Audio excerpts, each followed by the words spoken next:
the March 19th, 2025 meeting of the Harwich Conservation Commission being held in the Don B. Griffin Room at Harwich Town Hall. Participation is possible in person and online through GoToMeeting. Instructions for logging in on GoToMeeting are available on the Town of Harwich website. We're going to start with the Pledge of Allegiance. I pledge allegiance to the flag of the United States of America and to the republic for which it stands, one nation, under God, indivisible, with liberty and justice for all. Thank you. We're going to take things a little out of order tonight to accommodate the schedule of an applicant. We're going to start with orders of conditions for 11 and 15 Shore Road, map 2, parcel B1-14 and B1-11 for the repair of an existing bulkhead and concrete seawall. Yes, sir. Good evening, Anthony Bowers on behalf of the Loop Police. Thank you for accommodating my schedule. So, He was just here if we had do you any have- comments or questions, but you said you were in agreement with the orders as written. Yes, we don't have any, the applicants don't have any problem with the orders as written. okay, Do you know so, if you have any changes? anybody? No questions? One thing, I have a change, which Yeah. is, I requested at the last meeting that we make removal of the AZEC facing of the, whatever it is. Yep, The AZEC there, of the bulkhead. right, the facing of the bulkhead there, make removal of that AZEC facing part of the order of conditions. Other than that, I have no questions. Your client seemed to agree with that? That last is time? agreeable, and you did bring it up at the last meeting. Yeah, it's in the minutes. But to the extent that we can, probably. Some of it is kind of buried. I don't know how much you intend to take out. Everything we can reach, I'm sure they'll Everything you remove. can reach. You've got to remove a bunch of sand in front of there anyway to place the stones, right? Correct. So- They want to take down as low as they can. There was one issue, Amy, did you get the email that I had sent? When was that? It was yesterday. The only issue was under resource, coastal beach, Oh, Coastal Bank too. coastal bank, yeah, land subject to coastal storm flowage. Coastal bank instead of coastal dune, correct? Like the next line down, It would because stay out of the dune. the idea was to not impact the dune. Mm-hmm.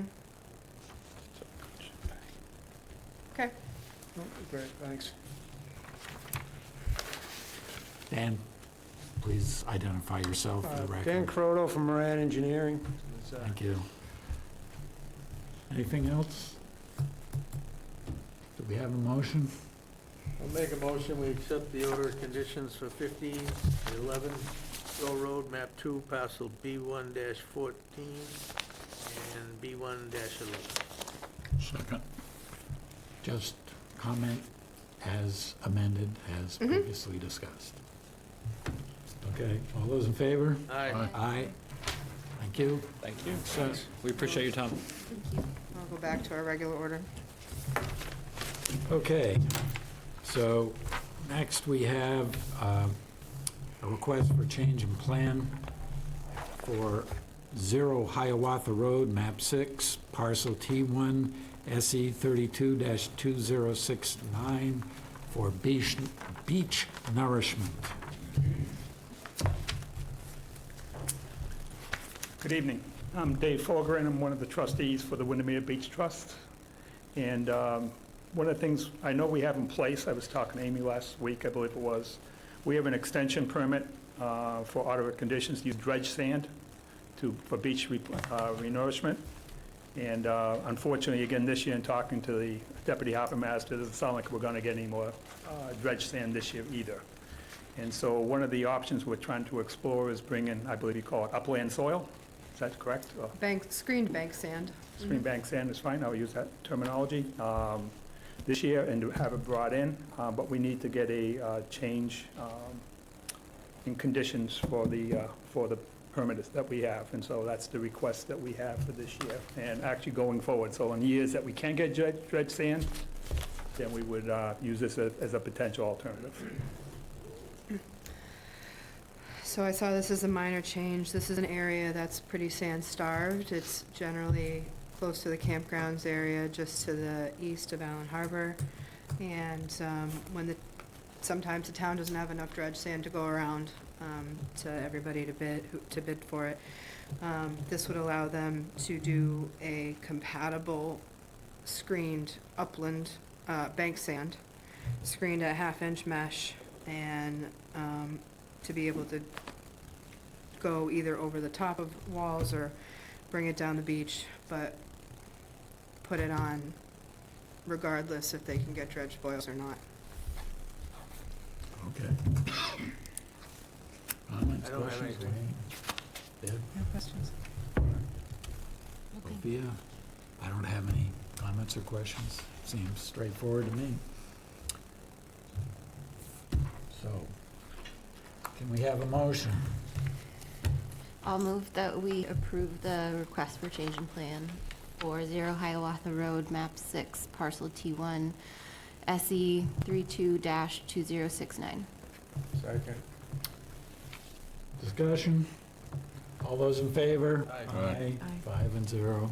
Thank you. Thank you very All much. set. Just one quick question, I guess, so I know, how late in the season are we able to bring sand in? I know that, as far as a date. Obviously, you We don't don't want- have it, as long as you're not accessing or within map shorebird habitat, which I can talk about with you, Okay, then there's not a restriction as far as we're concerned, but you may, be cognizant of the beachgoers in the oh, summertime. that's the question, whether or Yeah. not there was a general, We generally try, the town sometimes doesn't get the dredge until June, but we say before Memorial Day if possible. sure, that would be fair then. All right, thank you. Dave, could you do me a favor and, Yes. before you go out, write your name on this so I know who to send this to? I'm gonna send you a letter Okay. confirming the change. Okay, There's a little yellow sheet, you can just put your information on, that'd be great. I will.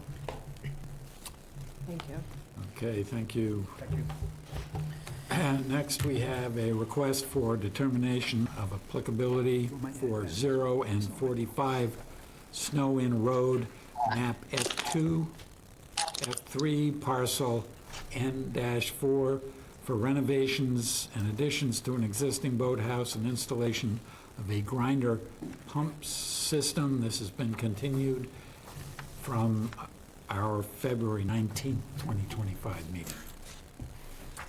Okay. Yes, My sir. name is Chris Stoltz. I am the builder on this project.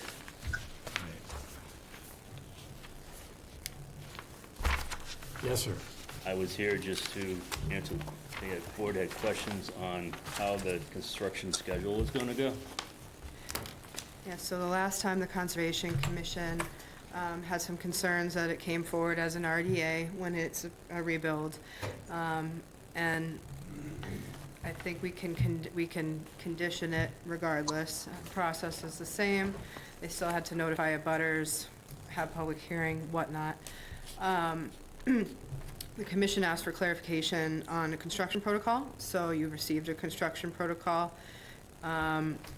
We are most concerned about your limit of work to make sure that the project, things didn't blow right into the harbor, because you're right on the harbor.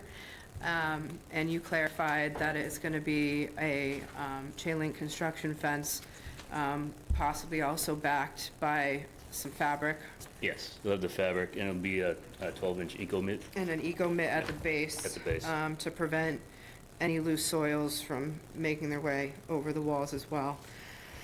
I did talk to the building commissioner just to make sure everything looked good on their end, that if we were to move on this, it's not gonna face a hiccup when they go to building, especially because it's well underneath the floodplain there. And he said as long as it's dry storage and you meet FEMA standards with your flood vents and all that, that shouldn't be an issue with the building department. The only question that I still have, and I emailed this afternoon, and it's something, because the site is essentially just grass right now, my question is, what's it going to be when the project is done? We only allow a native grass seed mix in the 0 to 50-foot buffer, and we'd like to see it enhanced a little bit with some native shrubs potentially in areas along the top of the wall. Okay.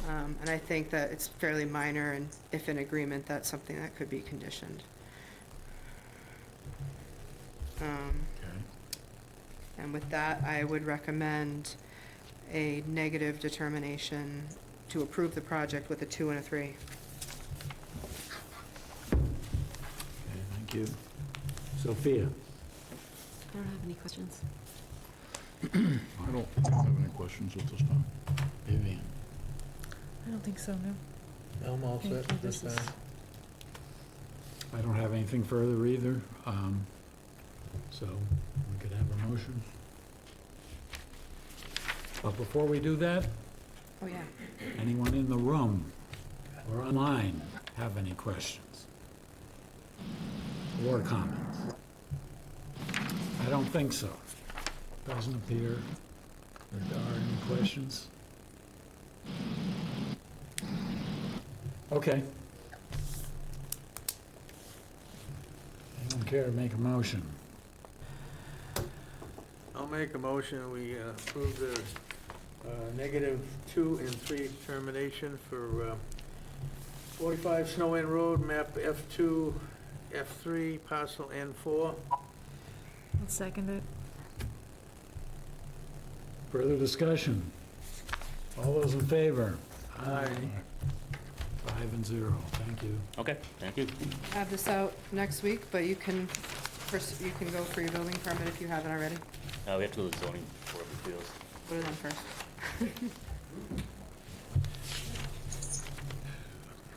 Next, we have a notice of intent for Main Street / Route 28, map 11, parcel B4-0 for a water main replacement.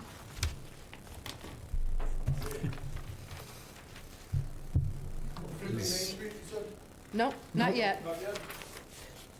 Sorry, Route 28, Well, it's, the water main. Okay. There's a clicker for you there.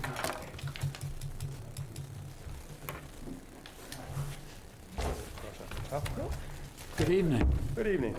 My name is Bob Drake. I'm with GHD. I'm the Town of Harwich's consultant for the design and installation of the Route 28 water main project.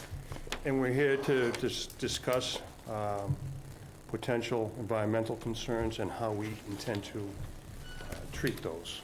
Okay? Thank you. I'm Jason Panier, I'm the Water and Wastewater Superintendent for Harwich.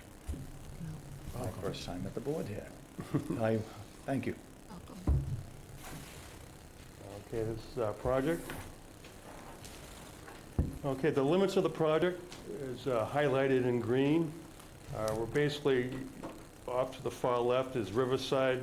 This project is going to be starting just to the left of the Heron River, right here. Okay, and we're going to be directional drilling underneath the river, the proposed water main. And when we come up on the other side, we'll be running the new water main with an open trench cut from that point approximately 9,000 feet easterly to South Street. And the way I'm going to present this to you, I'm going to talk about it in 2 phases. One will be with the open trench installation from the Heron River to South Street. Then I'll come back later and talk about the directional drill underneath the river and how we're going to handle that, okay?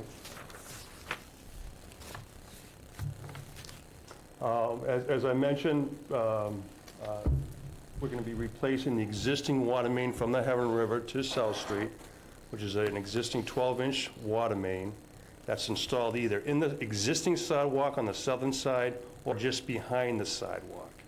Where we're going to be putting the new water main is just in front of the curbing or within like 2 or 3 feet of the edge of pavement within the roadway.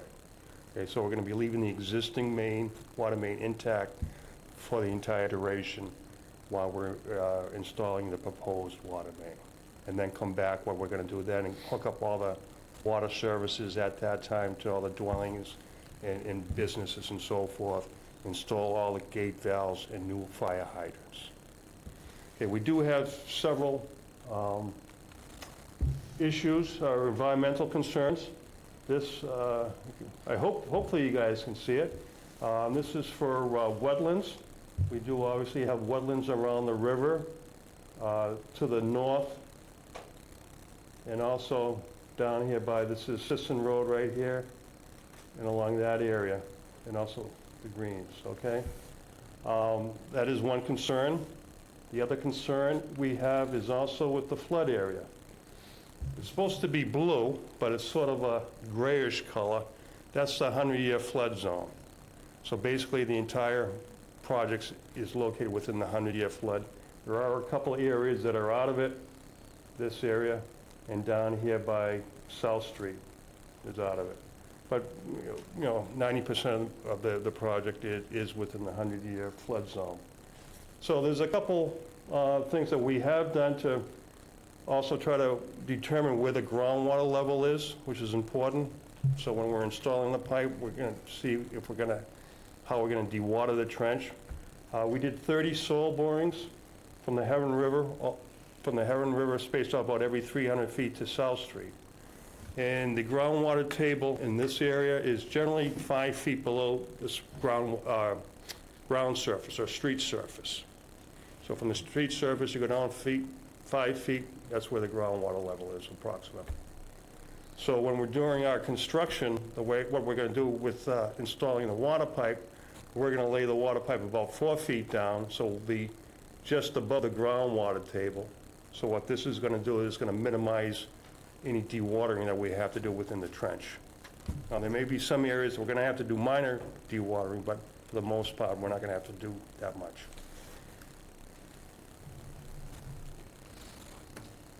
There's a couple different methods how we're going to do the dewatering. Typically what we would do, it's hard to see on this detail, I apologize. This right here would be a regular trench pump. We would pump up the groundwater. We'd have stone at the bottom of the trench, pump up groundwater. We would have a hose, and if there's an existing catch basin, we would install a silt sack which would contain all the fines. At the end of the hose, we would have a filter fabric wrapped around the end of the hose. What this is also going to do is help contain the fines so it doesn't go into the catch basin and go out to the rivers and, disperse sediment into the rivers and so forth. This is commonly done. If there's not a local catch basin around, what we can do is we can create an area with hay bales, insert a filter fabric in that, and basically do the same thing so it contain the water before it disperses out. Once again, to contain the sediment and so forth when we're pumping from the trench. Another thing to help control during construction, the impacts to the environment. Most of the roadway out there does have nice curbing out there, 4 to 6 inches of reveal. The areas that do not have the curbed reveal, we're going to install what they call as and you've probably seen them in other projects, silt socks, which is roughly 12 inches high, full of seedless hay that you stake in the ground, and that helps prevent all the sediment to going into the nearby surrounding ponds and rivers and so forth. Okay, so that's the first part of the project. The second part of the project, as I mentioned, is going across the river. This is called directional drilling. So what we'll do is on the western side of the bridge, we'll have up in this area a roughly 6 foot wide by 10 foot hole, about 6 feet deep. And we'll have the same thing on the other side over here, by the landing area. And what we do is we actually, the pipe we're installing is a 12-inch pipe underneath the river. And what we actually do, we'll actually drill a core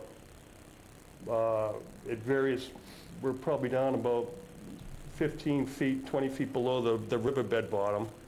Core a hole, which is about 1.5 times the size of the pipe, so about an 18-inch core hole, right through the earth and come up on the other side. And then we'll pull the pipe through.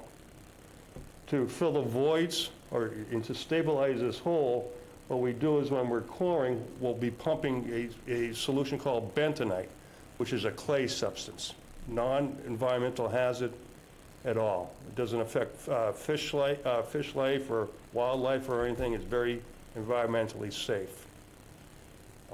If we do have what they call is and I want to bring this up just in case, like what they call is like a soft spot in the soils where we're drilling that leads to the surface, you could have what they call is a frack out, which means that the bentonite will come up through that crack into the surface.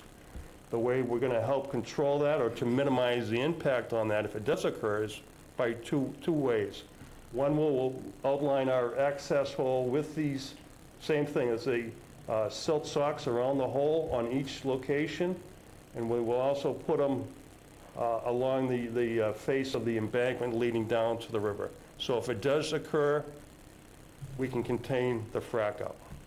If it does occur and within the river, we can put out booms. We'll have booms or filter booms on site that we can pull across the river to contain the migration of the silts going down the stream either way. But once again, I just want to make sure that it's very clear. It's non-environmentally hazard. It's safe. It's safe to fish, aqua life, wetlands, and everything else. And I just want to stress that point. Because what it is, it's like almost like a fine powder. So it looks bad if you're visually seeing it, but in reality, within 6 months, growth starts growing right through it again, and within a year, you won't even know it's there. I just want to point that out just in case, and that's how we're going to protect the land in case that does happen. So overall, construction period would be about 2 years from start to finish. And this does include a 3-month shutdown period, being very conservative during the winter, in case MassDOT doesn't allow us to build on Route 28, or if we do get snow. If they allow us construction and we have a mild winter, if the town allows, we'll just work all winter and just, speed up the whole process. We do not anticipate working during, obviously, the summer months, from Memorial Day to Labor Day. So with that, I'm open to any questions that you may have. Okay, well, Amy has stepped out, so I think we'll start with questions or comments Yeah, I from... just have a clarification thing. You had mentioned you're gonna put 4 feet of cover on this pipe, and it's a 12-inch pipe, so you'll actually be digging 5. Right. So Okay. we'll just be just above the water table. In some areas where you had higher elevations, obviously, we're still down that, we'll be above the ground. Right. Is that gonna be ductile iron? Yes, it is, yep. And It's you're gonna use Driscoll fusion pipe under the water? typically, we use an HDPE pipe, a fusible pipe, we'll just fuse it, yep, exactly. And we test that pipe before we pull it and obviously after we pull it, so make sure there's no leaky joints.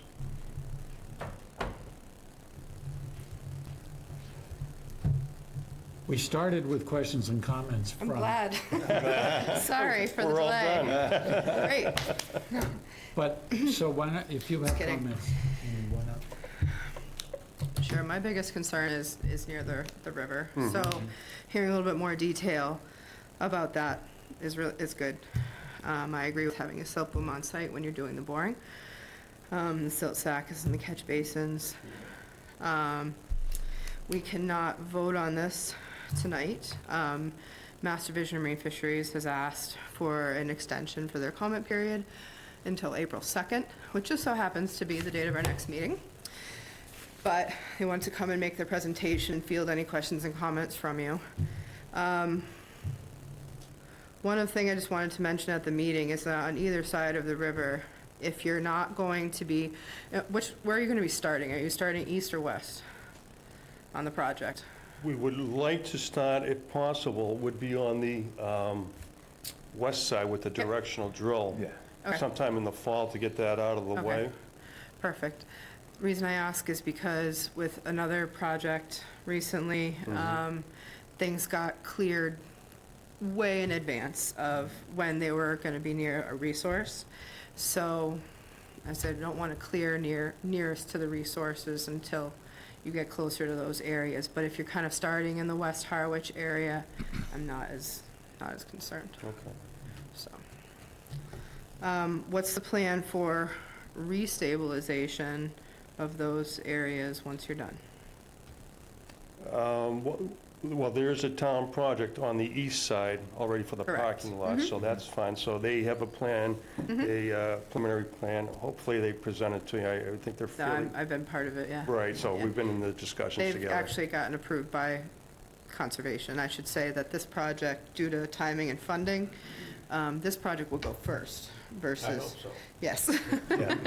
So we wouldn't be ripping things up again, so. So on the west side, we'll be putting back native seed. Okay. That's the intention right now. So are there any, well, I know that on farther up, there's some invasive trees, but are there any trees on the west bank other than, Where we're Poplars. digging, I think it's just poplars. I think we did go out there and we did a preliminary survey of it's that area. mostly poplar up Yeah. there, which we wouldn't want to see planted again, Mhm. but, yeah. Okay, I have no further questions. Okay, anything more, Wayne? Vivian? Sounds pretty straightforward. Yeah, I've got one point of interest, the siltation beds you talked about for catching the dewatering water. Mhm. To me, that would be much preferred rather than dumping into the basins, especially if the basins are tied together, because there's going to be outfalls periodically, not to mention a lot of those basins, I believe, are going to be shallow. I would be much more receptive to the water being dumped at ground level with a containment and let it filter out that way. I think that might be a safer alternative in many applications, because I'm pretty certain you're going to have a ton of water and In 90% some of areas, that I think trench. we'll have Some some areas. pumping, right. Whatever you prefer, if that's the way you prefer it. I've seen it done both ways. Understood. Usually in a catch basin, what you're trying to do also is during the warmer months, it's a lot easier to control the water so it doesn't disperse all over the road and so forth. So that's typically if you do have a basin. And we, as I mentioned, will have a silt sack within the catch basin and also at the end of the hose. So it's sort of a safety. So it's a double filtration of the Yeah. sediment. No, that's understood. If you prefer to have us just to disperse it along the road, that's fine. Just But eventually, in the areas where you don't have the silt socks, where we have the 6-inch rebuild along the road, which is the majority of the road, they do eventually then go into a catch basin, which will have those silt sacks in it too, so, okay. Okay. A little bit off topic. Why would you not increase the size of the pipe going under the river, given the scope of the project and the river crossing? Why wouldn't that main be upsized? Going from 12 to a 16? Yeah, just because of the enormity of the job, just for future. Well, when you have 12-inch on one side and 12-inch on the other, once you put that 16 in the middle, you might as well just do 12. I understand. Unless you're running, I'm just looking down the line as a taxpayer, at the cost, just as a preventative measure if the system warranted expansion at some point. so expansion, I think, would have to come from, would come from a different area, to bring another pipe into that area, Okay. not so much that one there. So that's what we're looking at in the future on our capital plan, is bringing another feed into that area. Because you have one over the two bridges, but for some reason, that's why we're doing the directional drill. If something were to happen to those bridges, your water main's gone on those bridges. So we directional drill in that one, and then we'd like to bring another feed from another area down into that area, a larger feed, another 12-inch that would supply that area. So that's what we're looking at. When you do the section from the Dennis line to the bridge, is that where you're talking about having an extra feed come in? Somewhere down in Depot, down that way? Yeah, we're still looking at what we can do and how we can bring that down, because there will be some more directional drilling on how we bring that line down. That's still in the planning phases, but yes, if we brought another 12-inch, that will feed that whole area nice. Instead of just having one great big feed, if anything were to shut that down, I like redundancy, so I'd like to have 2 feeds coming in, if not 3, to an area, so that's what we're looking at. Yeah, and if I may just jump in, one of the concerns Jason asked me to look at it on a very preliminary scale here, so there was no hydraulic model or anything done, just on a visual aspect. And one of the concerns when you have large water pipes is water consumption in the area. And if the water isn't moving fast enough or being turned over quick enough, what keeps the water, say, pure is the chlorine residual, what they call, okay? So if you start losing your chlorine residual, your water starts, you have to start turning it over, opening up fire hydrants and so forth to get water moving. So that's why you have to be careful with going, you had a good question, why aren't we doing this? That's one of the concerns. If your pipes are too big, and as Jason was alluding to, you're not moving the water through the pipes fast enough, so you start to lose that chlorine residual. That's a good That answer. makes sense. Yeah. Thank you. All set? Yep, thank you. Sophia? I'll just piggyback on Amy's question. We went out yesterday, I guess, was that yesterday? I was looking at the other side, more of The the landing thing. side or or The the east side. east side? Okay. I was looking at the trees there, and I guess I didn't notice the poplars on the other side. Is there any possibility that just seeding that bank might not hold it as well as the trees are, and Where the parking lot is right now? across the water? Is that where you're talking about the poplars? Mm-hmm. Okay. Is that a hill? Sorry, I didn't. There's a hill, there's a There's a- lot of there's a other little- vegetation there. Just, So we're only going to be at the very top portion. okay, So it'll be right off the road, maybe 20 feet off the road, and we'll have our hole the hole itself will be about 6 foot wide by 10 foot long, but, there'll be about 10 foot all around the hole, obviously we'll have to clear to get the pipe in and so forth, Gotcha. and maintain. So we're not going down that embankment, we're not touching that area at all, gotcha. okay? All right, yeah, thanks. All set? So can you just clarify where the landing side is on the east side, sort of from a plan view? Okay, Is it down below the elevation of the roadway where the Can we parking have lot the is? presentation again, Matt? Yeah, The landing site is at the boat ramp, right? right. Oh, let me go back here, sorry. Oh, there we go. Okay, the landing side where the boat ramp is over here. This is a gravel, for the most part, a gravel parking lot right now. Now, there's an existing ongoing project that's going to start after our project is done, to go in there and pave it and set up do some plantings in this whole area. Right, so So I'm our- familiar go ahead, with I'm that sorry. area, but is the landing down at more or less the elevation of the entrance to the boat ramp, sort of? No, we're going to be just to the east. The boat ramp is down in this area.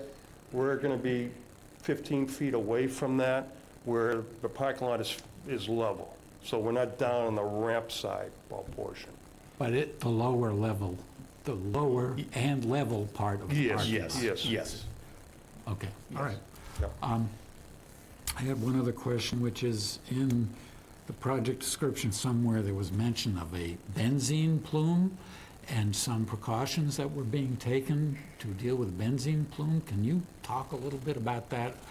I mean, I was a little surprised that there were effects from that spill that happened 2-3 years ago. 19, Was that 2019? 6 years ago. I think so. Right. And John, that occurred right around Sisson, That was on Sisson. right in this area right here. And correct me if I'm wrong, Jason and Amy, I have been in contact with the tanker's consultant, who's another consulting firm, and we've been in contact with them, and they've been monitoring the levels, the benzene levels in that area for over a year. And as of, last fall, last time I reached out to them, those levels had dissipated to where the point that it's no longer contaminated, soils, or That's the great. benzene levels. So the area of concern isn't down by the Herring River, it's up Oh. there by Sisson Road. I see. I Contributes to misunderstood. Allen's Creek and Allen's Harbor. Okay. And just one other question, which, kind of like Mark's, it's a little off topic, but I'm still interested, which is, has there been any discussion or attention paid to Dig Once concerns? That is, anybody thinking that once you have the road open, you should be putting in ductwork for telecom or anything of that sort? Has that risen to the level of any attention in this project? You're going to be Yeah. digging up several miles there, and it's an opportunity to make a cheap investment, but if no one's interested, I'll have to turn that one over to you. Yeah, nobody has contacted us I about see. that. Okay. Yeah, nobody, the only, yeah, nobody has. All right. I got one more thing. You brought up that spill. The test borings that were down near the intersection of Granite Road, did you pick up any hydrocarbons in any of those test borings? No. The only reason I'm asking is when we did the company I work for, we did the big Nantucket electric line and ran down that side of the road, and then we turned and went down Granite Road. There used to be an old gas station right there in the corner, Arthur Nickerson's gas station. And there was actually gasoline in the bottom of the trench, and we had to get the fire department there to okay us even working in there. It was sitting on top of the water, because the water, just like you said, about 5 feet down. And I was just curious if you picked any of that up, 'cause No. none of it was taken out of there, it was nothing. Yeah. Typically during construction, we would be looking for that, or the sheen of the water and so forth, if there's any indication. Sometimes you also have an instrument called a PID monitor, which measures that. Right. Okay, so those are two things that we could say, okay, in these areas, when we get into the Sisson area, and also that area you just talked about, Wayne, we could, make sure we have one out there, it's cheap, and we can just detect that too. And if we do run across anything like that, we'll make sure that the contractor takes all that soil and stores it separately. You said that was Gray Neck Road Yeah, area. on the east side, the east corner, Granite and 28. That's a good question. Mhm. I have one other thing. Just for the people at home or in here listening, how long you foresee the duration of this project? Foresee. Approximately 2 years, and that's with a 3-month winter shutdown. Okay. So obviously, if we're able to work during the wintertime, we'll be able to speed up that schedule. Starting fall, hopefully this year. Yes, starting Hopefully. fall for this year. And we will be doing public outreach. Yep. So we're going to have a number of meetings. They're going to be during the day and at night, and we're going to answer any questions. We want to fill everybody in on any construction questions they have, concerns they have, that throughout the whole project. We will have boots on the ground there. We'll be mailing out flyers to the abutters and we welcome all of Harwich to come down, because it's going to affect everyone in Harwich. I mean, this is a very large project that we're going to be doing.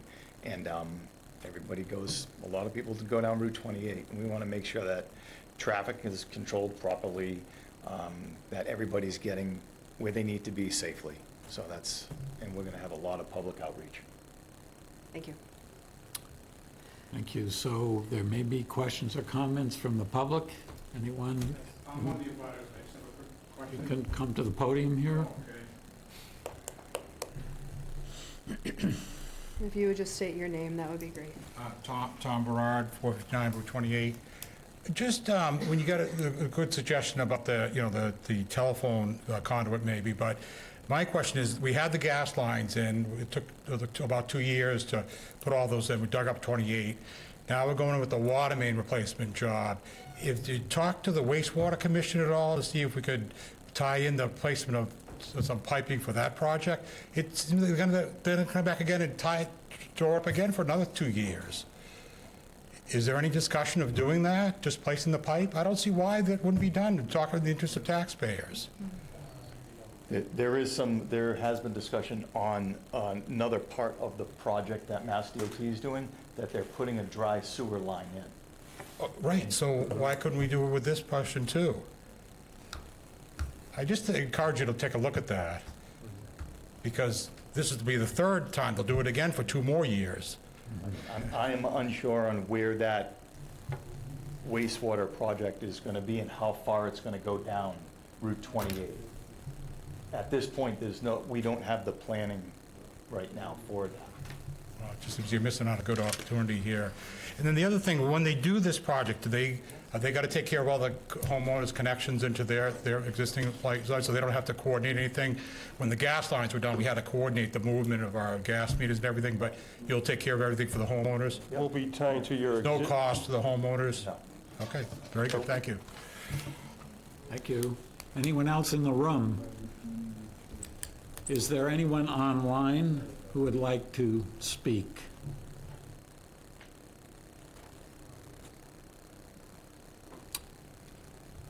Well, I don't hear anyone, so I think we're all set unless there are further questions, and we can't vote. So April, This we point. we should continue till April 2nd, just to So make we sure need to- that Division of Marine Fisheries doesn't have something outstanding that we didn't think of. So we need a continuance. So I'll move that we continue this item. That is Main Street / Route 28, map 11, parcel B4-0 for water main replacement to April 2nd. 2nd, 2025. Second. Those in favor? Aye. Aye, 5 and 0. Thank you. Thank you. Thank you very much. Thank you. Mailings. Next, we have a notice of intent for 13 Strandway, map 1, parcel J1-3 for landscape maintenance.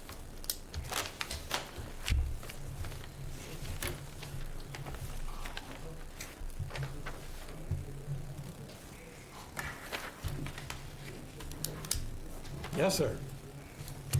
Just, I'm representing 13 Strandway, So you are, Warren Nichols, I'm sorry. thank you. Do you have comments to begin with, or No, I just wondered if you had any questions I could answer. I Amy? can go over briefly if you'd like. Sure. So if you recall, very recently, we issued a certificate of compliance for the recent owner of the property they had a Vista management order of conditions. Built into that order of conditions, that previous owner did not want any outstanding ongoing conditions, just didn't want to be tied back to the property. So the new owners have reapplied as they needed to do in order to continue to maintain the view as they have it. Primarily, what's in the view corridor is rugosa rose, which we consider now as an invasive. All they're asking to do is to routinely prune it. It responds very well to pruning, so there's no risk there. But I have made Mr. Nichols aware that we say, about 3 feet minimum on those. I had asked if there was any foreseeable need to do anything to the pines, and you had said no. So this would only really cover the hedge, and if they wanted to do anything more in the future, they'd have to maybe talk about amending.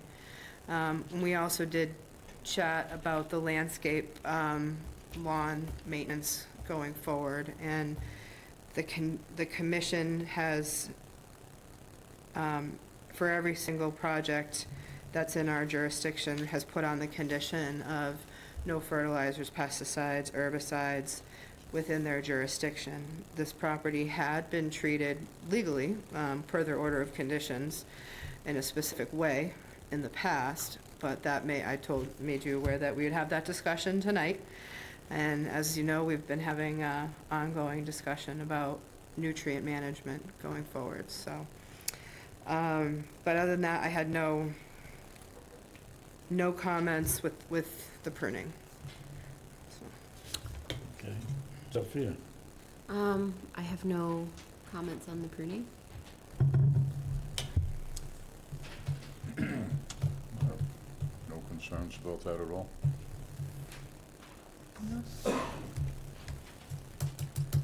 Okay, I just comment that I don't think I think part of the orders of conditions should state that there is to be no fertilization, no fertilizers, herbicides, insecticides applied within the 100-foot buffer.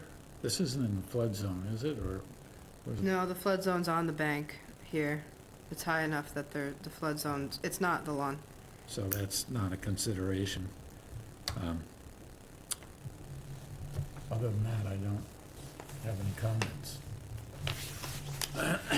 That is standard, that's our standard language. Any comments or questions from the public? Or in the room, I mean, online? Hearing none. Any No. from the applicant? No? Okay, all right. Okay, we all set? Well, hold on, they're gonna vote. All right, we're gonna vote. Anyone care to make a motion? Where is it? I'll move that we approve the notice of intent for 13 Strand Way, map 1, parcel J1-3 for landscape maintenance with our standard conditions to go along with it. I'll second it. Discussion? All those in favor? Aye. Abstain. Okay, that's 401. Right. All right, so Warren, the next, what happens here, you don't need to come to the next, in 2 weeks. I'll have drafted the orders of conditions, they'll vote on them, and they'll be out the door shortly thereafter. Okay, thank you. Thanks. Thank you.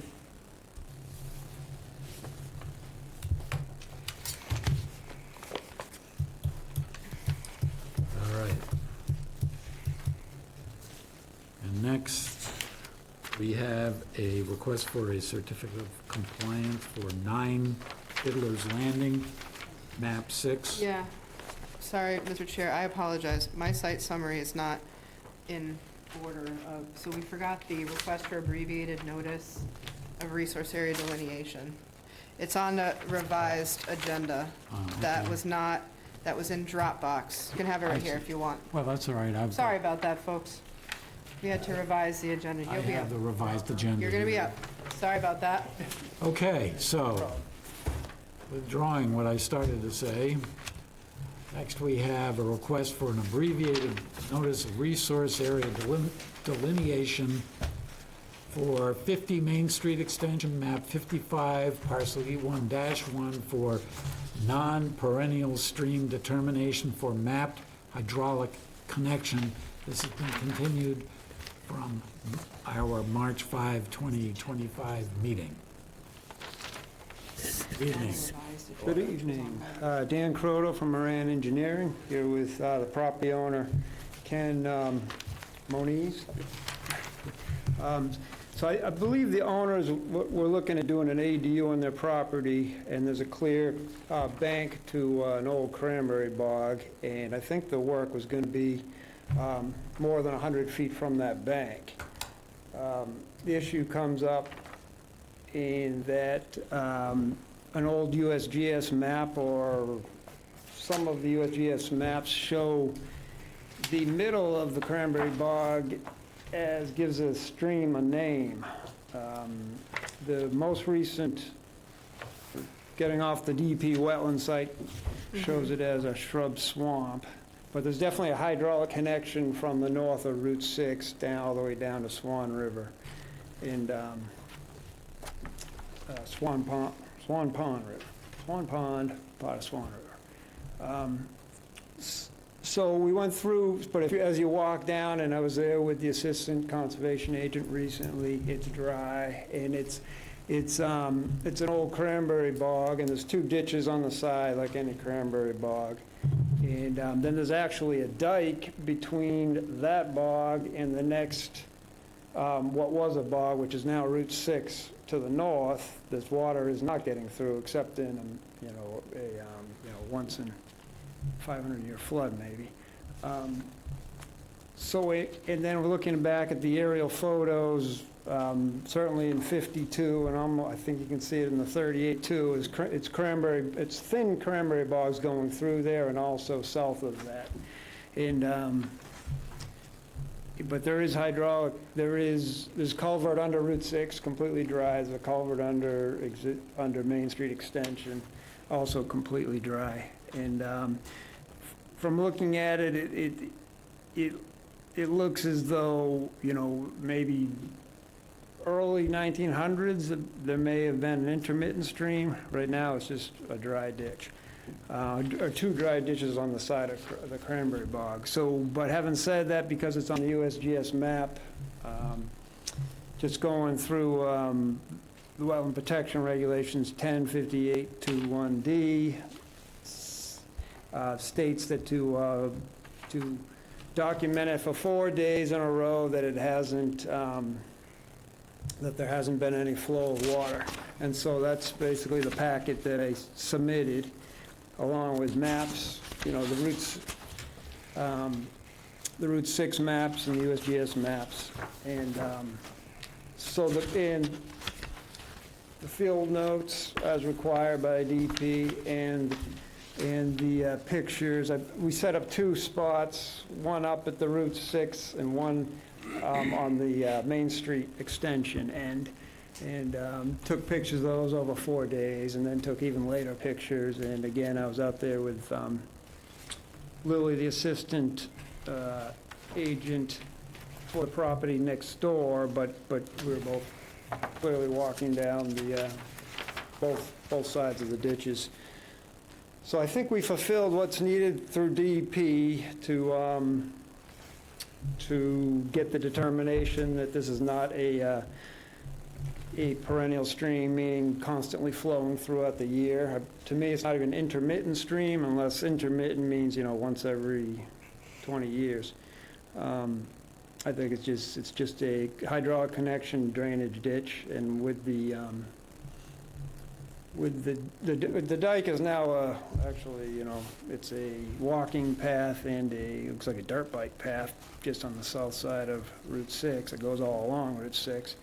There's no water getting even from the low area next to Route 6 even to this area. And then we did look across the street on the south side of Main Street Extension, and that also is dry. So I think we fulfilled what's needed in the wetland protection regulations for it not to be determined a perennial stream, and therefore, with the difference with the stream, of course, is if it's a flowing stream, the wetland buffer zone extends 200 feet, whereas just the edge of the bog, it's 100 feet, so it's a big difference on this thin area. Also, the deed to the town owns this cranberry bog, or what was a cranberry bog, now it's a wetland with pines growing through it. It's being a tract of stripped cranberry bog is what it was deeded to the town as, and it was deeded as conservation area. And likewise, the subdivision plans that I submitted of Route 6 and of south and north of that do not show a river either. So I think that the owners would like the determination that it's not a river, and therefore their project will not be within the Rivers Act. Okay, thank you. Amy? Oh, I agree. There has not been water in there in quite some time, so by default, the top of bank at the edge of the old bog would be where your wetland actually is. It's the top of inland bank, and you would measure just 100 feet from that, which they did on their existing condition site plan. So I would recommend that you determine that this stream is not perennial, and that you confirm the wetland delineation per the existing site plan for 50 Main Street Extension. No, I agree with the sense of 50. I'm very familiar with this area up there, and I've never seen water in that ditch. All the way up till you go right up to the little pond up behind Littlefields Pond, up behind the Fishing Game Club. That's the only place you ever see water. There's nothing in the ditch. It looked like it hadn't seen water in a long time. Yeah, before my time. Vivian? No questions. I will defer to Wayne's historical expertise. I would agree with Wayne. I agree, but out of curiosity, we had 2 inches of rain the other day. Was it wet? Was there water in there the other day? I doubt it. I didn't look. Might get the soles wet a little bit, but. I looked in the, after rain in January, and it wasn't wet. And when I dug down, it's, the groundwater itself, over the times I was there, was more than 18 inches down in the bottom of the ditch. So I'm sure the wettest time of the year being May, early June, there may be water up near the surface, but I don't think there's ponding, and there certainly isn't flowing water in the. Okay, all right. Thanks. We appear to have Yes. someone from the public. who Good would like evening, to- Commissioners. My name is Mary Chamberlain. I represent one of the abutters, Richard Hamlin. He owns 61 Main Street Extension. I did email a letter of support from him. I'm not sure if it made it into your packets, just because I know it's a tight timetable, so I have copies if the Commissioners do not have it. Did you not see it? Okay, I haven't seen it. I can provide, I have Sure. one for you. thank you. I do have one, so, but I'll take I can another just one. summarize it very quickly. The culvert that was just being discussed by Dan then transitions to 61 Main Street, being my client's property, and he apologizes he couldn't be here tonight, so that's why I'm here. We have on that property at times an actively harvested cranberry bog. There's that connection from the culvert. We're just here to confirm anecdotally that there is no water in that part of the property, on the northern part of our property, reaching up to Main Street Extension, which then through the culvert would hit this area that we're discussing. More often than not, there is absolutely nothing going on there. Mr. Hamlin is a very active property owner. He knows the water flow very, very well. He's observed, large swaths of time throughout the year, drought season, non-drought season, where there's absolutely nothing going on there. So just as a property owner, a butter that is very familiar with the area, he wanted to just confirm that what is being discussed that was observed back in October of 2024 is absolutely the norm there. He's been the property owner for 25 years. And so we just wanted to lend our support to our neighbor, and we hope that you will approve their request for the determination that it's non-perennial. Thank you. Thank you. Thank you. Anyone else in the room? Anyone else online? Hearing none. Anyone care to make a motion?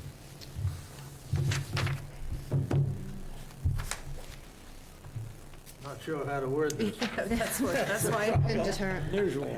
move to determine that this is not a perennial stream, Okay, I'll and move that the to, resource is the top of inland bank. okay, a little bit of time. I'll move to determine this is not an intermittent stream. No, And what's- perennial stream. Perennial stream, okay. Don't want to get that mixed up. And what's the that second part of that? the wetland resource area is the top of inland bank. Okay, the wetland resource area is the top of the bank on the east side of the low bog. West. Be on the east. That's the west side. The This west is, side. this is the other property. Oh, this is the other one. I was thinking it was, No, No. that'll be coming. It's not- yeah, on the west side. Yeah. Second. Okay. All right, any further discussion? Hearing none, all those in favor? Aye. Aye. That's Thank 5-0. you. Thank you. Sorry about that. We were That's all right. using two different agendas. There were multiple iterations. So definitely use the one, John, use the one that Viv's got, or you have online. Yeah, I've got, You have it, have you have eyes on it? right. So, I see. We took things way out of order here.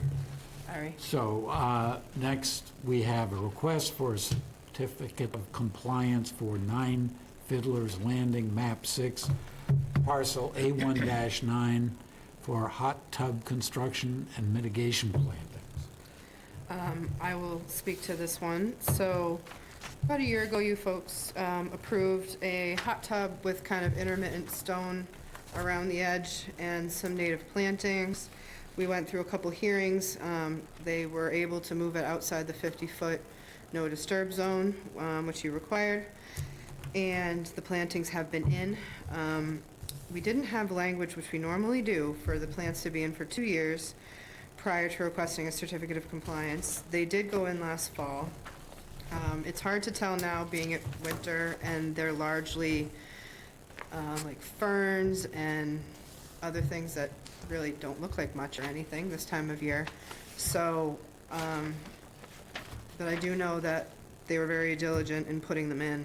So I would recommend, because we didn't require them to wait 2 years, I don't think we can make them, but I do suggest that you grant the cert with the condition that they provide us with an update on the success of the plantings with photos by May 31st of this year, and if plants have died, that they have to replace them.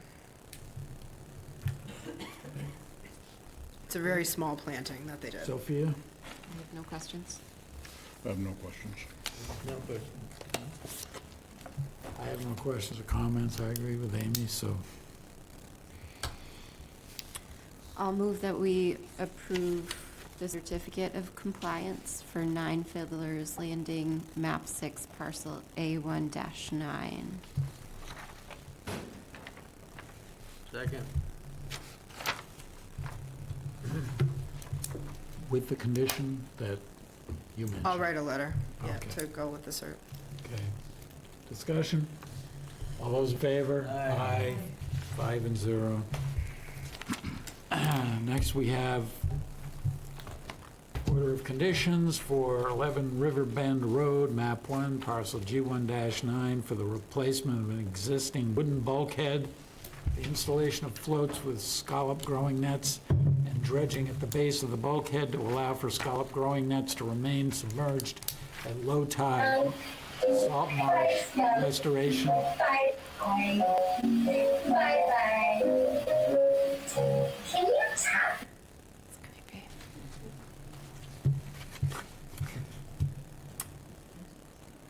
Salt marsh restoration is also proposed in eroded areas. Okay, so, want me to go through things? Yes, please do. So I drafted the orders, and I did provide them at the end of last week to the applicant and Attorney Pyle, and they both had given some feedback on some of them. So a couple things that I'll just go through. First question, which was raised by Attorney Pyle, was the resource areas. Attorney Pyle had suggested that Coastal Bank be one of the resource areas on page 1. By my reading of the Wetlands Protection Act, though there may have been language in the application in some form that there was a coastal bank there, there is not a coastal bank there as defined by the Wetlands Protection Act, so I didn't leave that there. There is a coastal bank is a vertical buffer landward of other wetland resource areas. Landward of the bulkhead there, which could be construed as a coastal bank, is a salt marsh. So in my professional opinion, there is not a coastal bank on the property, so, or within the project area, I should say. We're not looking at the whole property, we're just looking at the project area. So in my opinion, the resource areas here are riverfront, land under the ocean, land containing shellfish, salt marsh, and coastal beach.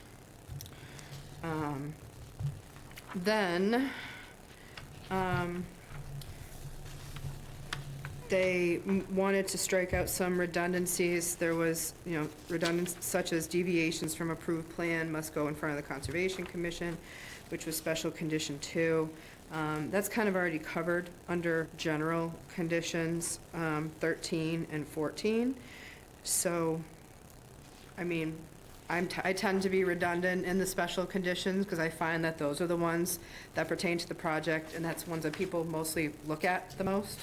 But it is redundant with the general conditions, so it's something that could be struck from the specials if you wanted.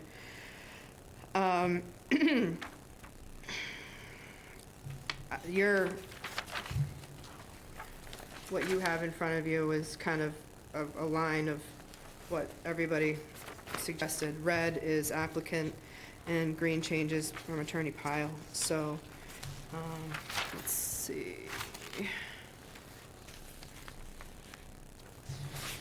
I agree with special condition 6 to say there shall be a time of year restriction of January 15th to June 30th annually with the addition of silt-producing activities. Does go further to say no in-water silt-producing work shall take place during this time, so again, it's kind of repetitive. Special condition 8, I had put that there shall be a silt curtain in place and fully functioning during any in-water silt-producing activities. The applicant wanted to see it worded, the contractor shall provide a silt sediment control plan for approval prior to the start of work. Happy with either of those. Shellfish mitigation. Our typical language has been shellfish mitigation in the amount of 30 bushels per year of mixed seed shellfish native to the area would be broadcast annually in the Herring River under the guidance of the Natural Resource Director for 3 consecutive years. They had asked to do shellfish mitigation in the amount of $1,000 of shellfish seed to be provided to the Natural Resource Director per year for the first 3 years of project completion.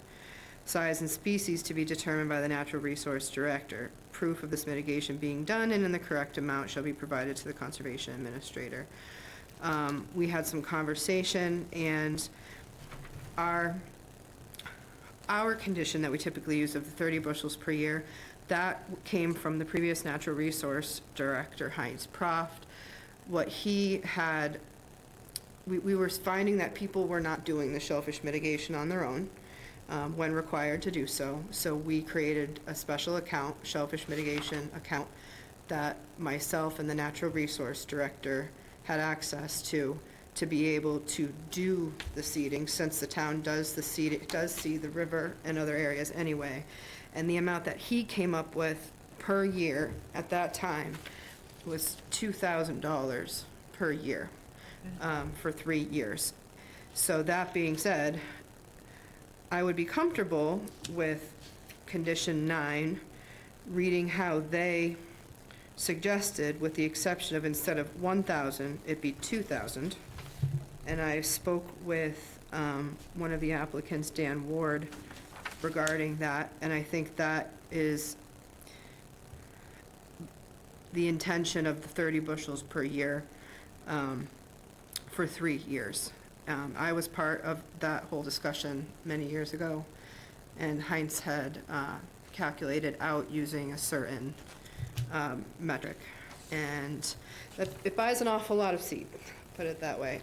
It wouldn't all go directly in this area, because it'd be way overkill to do such a small area, but broadcast throughout the Herring River. And depending on the direction of the Natural Resource Director, it could be one species, it could be many in any given year. I think everything else. Oh, sorry, going back to special condition number 3, I had drafted no equipment of any kind, including but not limited to commercial vehicles, boats, cages, or floats associated with or used for the commercial scallop farming operation may be stored on the land or salt marsh at the 11 Riverbend property. The applicant has requested that read no equipment such as vehicles, boats, cages, or floats may be stored on the salt marsh on the 11 Riverbend property. The difference there being I included land. The reason I included land is because typically you don't allow for storage of things like docks and floats within 50 feet of a resource area, and I don't believe there's anywhere on this property that's outside the 50-foot buffer to resource areas, so. It's always allowed to have the docks on the driveway, the gravel We portion could- of it, and the gravel driveway. We could write with, Personal yep, hold on, Mr. Lang, one second, okay? We could say, with the exception that things could be in the driveway, if you saw fit. I guess I would Okay. remind that it's, the use, whether, it's not, whether this is commercial use, that use has nothing to do really with our jurisdiction. Zoning, I mean. Okay, well, let's see what comments commissioners have. I don't have anything. Vivian? No, I don't have anything. I agree with maybe adding the gravel driveway piece so that there's nothing on the, close to the water. That's better. I don't have any other questions. Yeah, item 3 would be my, my talking point, only because, I just think that overlaps in zoning regulations. To me, that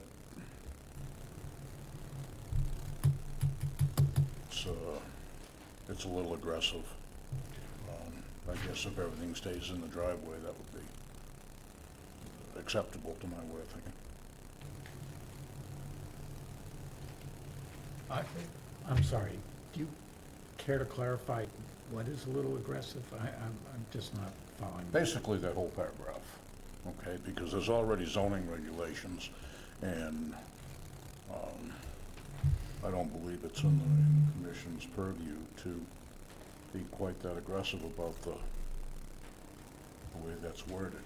If you want to include it to say within, or outside the 50-foot no disturb, that would be one thing, that would be within jurisdiction.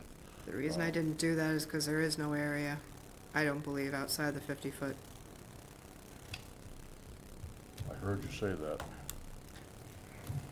Well, regardless, that's my opinion. I'm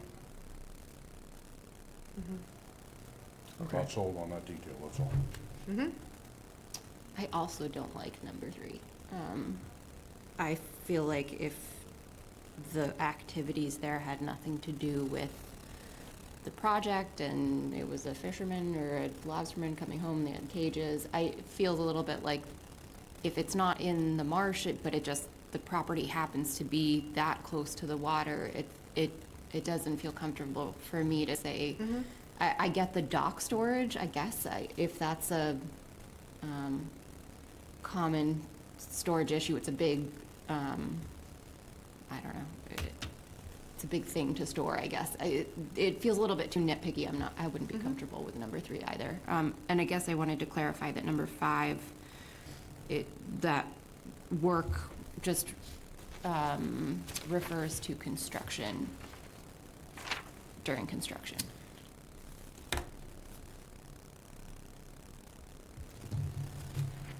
Question mark. That was a question. Well, in order to, if it wasn't during construction, if it was after construction, I mean, they don't have a way really to access from the land, because they're not asking to, they're saying that they're not gonna conduct your commercial. And if you wanna sit, you can, I would, is that okay, Mr. Chair, if you can answer a question? Sure, if you come up and identify yourself, even though we all know who you are anyway, but. So the. Jeff sorry. Lang on Riverside Drive. Thank you.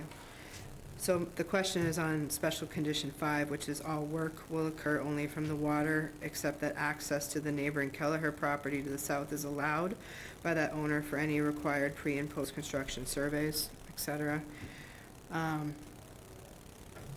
Sophia had said, wanted to say construction would occur only from the water. I thought we had to agree that really all the work, just All the in work is gonna general, be in the- general, is from the water, because there was concern about, traversing the marsh or things like that. It's been used in both fashions. Okay. There is no land access. Right. So we're not going to be carrying Yeah, shellfish across the marsh right, to the land. It's all going to be done by boat. yeah, The construction work was also supposed to be being done from the water. Correct. So I think it is both, yeah. So I would, I guess, suggest we keep it just saying all work. Yep. Okay, that's reasonable. Anything else? No, thank you. So, just to clarify about item number 3, we have, historically, the Conservation Commission has conditioned work on the water with a condition that storage of anything is not allowed within 50 feet. That And they're would not asking for a variance from that, so, Right, but commissioners are bringing this up as understood. an issue, Mm-hmm, and you are requesting that we not prohibit you from storing. I have a current dock that is a recreational boat dock that's seasonal, that currently gets stored on the gravel driveway Yeah. portion of the property and gets tied down so it doesn't float away during flood tides. And that's just been the location for the one. All of the floats for the aquaculture farm are permanent for year-round. right, But the one recreational Oh, one okay. on the north Yeah. bank gets stored on that property. yeah, and we only, And to be able to continue keeping that there I see. over the winter is, I see, where it was, it's not part of the aquaculture, it's recreational. And I still use the house, Yep. I mean, it's, So so that was that's the distinction. not what I was, the intention was for this project. We have only required change and storage of recreational docks and piers outside the 50-foot buffer when there's like a change to that particular part of the project. And I think, yeah, so we could put some language in there with the exception that they're recreational, Or only be in the business, driveway. the aquaculture, the farming Yes. stuff cannot be stored. We're Yeah. fine with. Okay, that makes sense to me. Right, so one of the concerns about having just generally equipment is the possibility of leaks from trucks or cars, Right. fuel vehicles and things like that. That's another reason to not want stuff there, so, but you're just talking about storing your dock in the winter on an existing hard surface. That's correct. Yep. Okay. Yep. So you're gonna, Yep. I'm gonna say that the existing gravel driveway may continue to be used for storage of the recreational dock and float as long as they're secured. Yep, that's perfect. okay, so talking about item number 2, there's 2 changes being requested here. And do I understand your suggestion of what the change that you want is you don't want the second sentence that Amy wrote in condition number 2, which says this includes changing to another type of shellfish aquaculture? Are you objecting to that?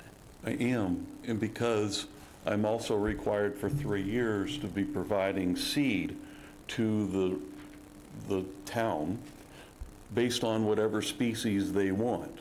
So I at least ought to be able to raise the seed that I'm going to be giving to the town in the river that it's going in the waterways that it's going into. So either we restrict the donation to only be bay scallops, if you want to restrict only bay scallops being in there. But the idea was that as long as the infrastructure meets the specifications of the float docks, what is animal is actually in every section of every net that's hanging underneath there. I'm not sure makes a huge difference to, it might change slightly the equation of how much nitrogen it's pulling out. But if the conservation officer wants cohogs, Yeah. I ought to be able to at least raise the cohogs there that I'm going to be donating to the town and not have to take up other space at other We could say. grants. But- That's, You're gonna so it was give really money, just the, though. Sorry to interrupt you. I apologize Yeah. for interrupting you, but you're not going to be giving actual shellfish, is my understanding. You're going to be giving money in lieu of, Not no? necessarily. no. Oh, okay. In the I amount misunderstood. of, so a way around it is, not a way around it, but you keep changing to another type of shellfish, excluding what is required by the town as shellfish mitigation. Good. What? I'm sorry. So you keep the word, this includes changing to another type of shellfish aquaculture, comma, excluding what is required by the town as shellfish mitigation for the 3 years that it's required. Okay. Yeah, I mean, that covers it, that was, Gives you the flexibility. yeah.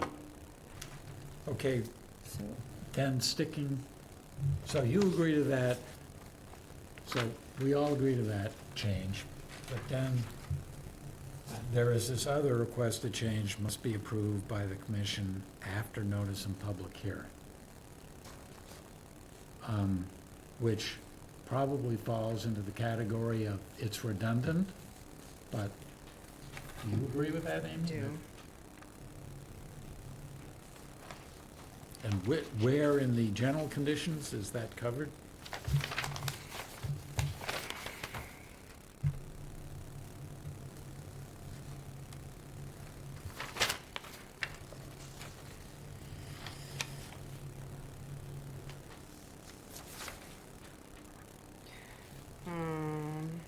All work be done in strict, number 12, all work be done in strict conformity with the plans approved by the commission under this order of conditions. Failure to obtain commission's approval before deviating in any way from the approved plans shall constitute a violation of the order of conditions and permit. We can add, must be approved, yeah. Must be approved by the commission after notice and public hearing. So doesn't the publication of our agenda before every meeting qualify for the after notice and public hearing? Mhm. Okay, so we don't need to add that phrase. I don't think so. Okay. Do I have any other questions?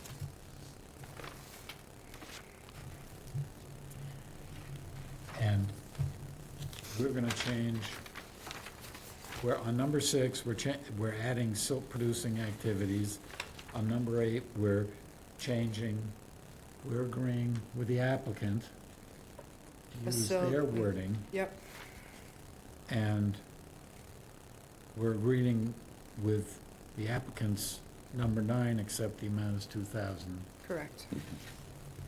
Okay. I don't have any further questions. Is there anyone, well, first, any more comments from the commission? Any more questions for me?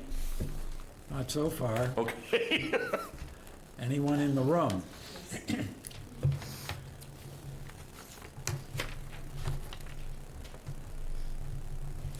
Hi, Doreen Cahalan, West Harwich. All along, they've said they're doing this for scallop farming. I think that it should be scallop farming, and if they want to change what the shellfish is, what the animal is, they need no approval. I think the order conditions should say scallop farming, and that should stay in there. You know, I don't think they should just change it.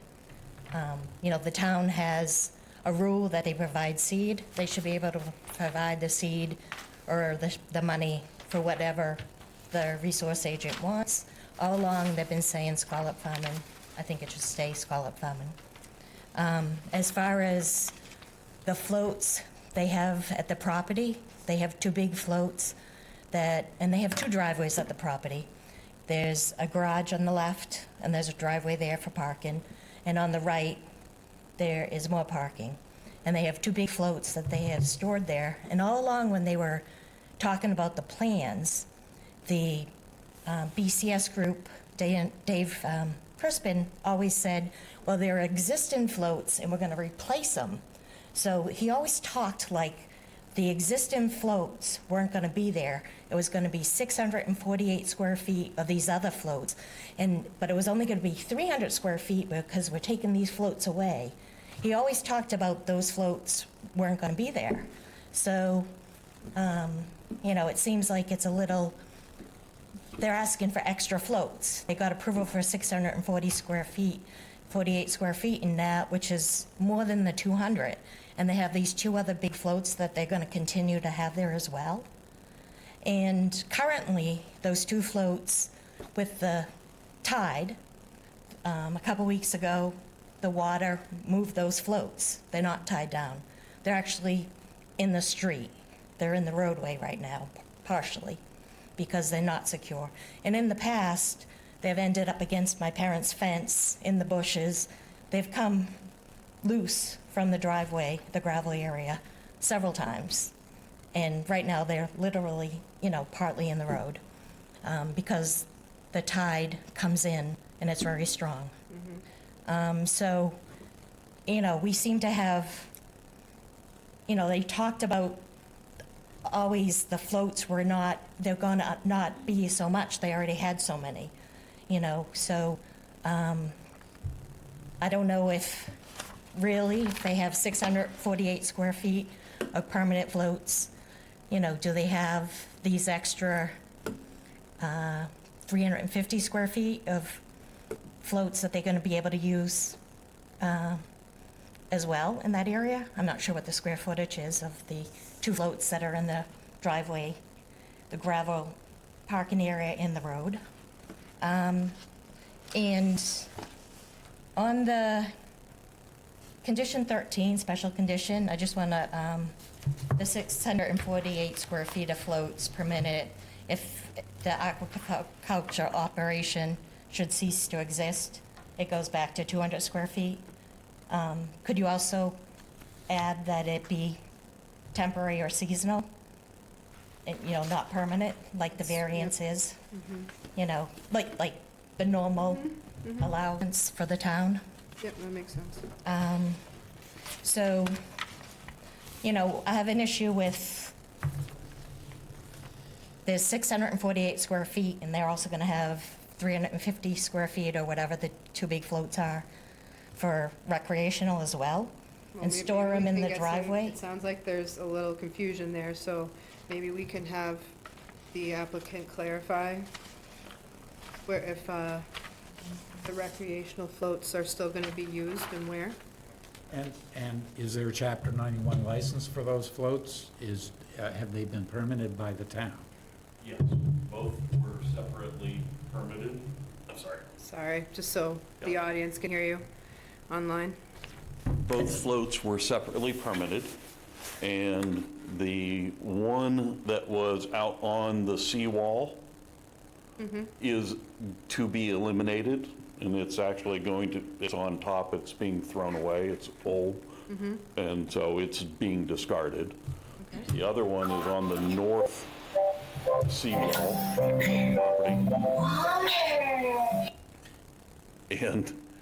and is permitted separately, and is the only one that is being kept as a recreational seasonal float for the house. But but we are losing the one that was out on the dock, or out on the seawall. So the other statement is that those floats as stored are loose and in fact moving with high tides and potentially threatening at least to do damage to your neighbors.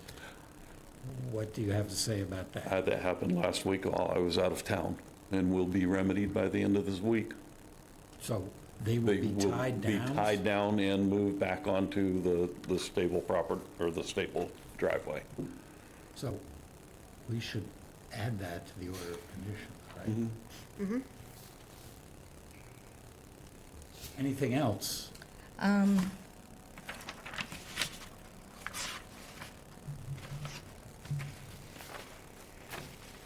mean, I think maybe the original language on the storage, of the equipment, and also that it should be scallops, because all along they've been saying scallops. I don't think, I think that should, if they want to change it, come before you again to change it. And I guess that's it. Thank you.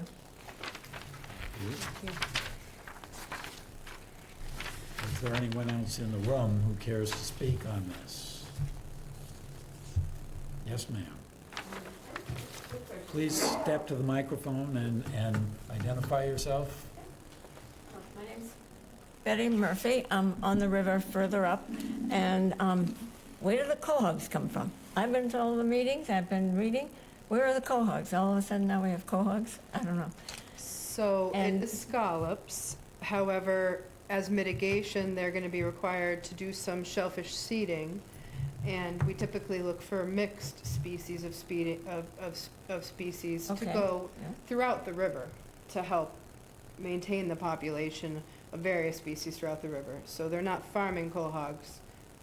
They're just, that's what they're going to be using for their mitigation. But it's yet another thing you're introducing to the river, to me.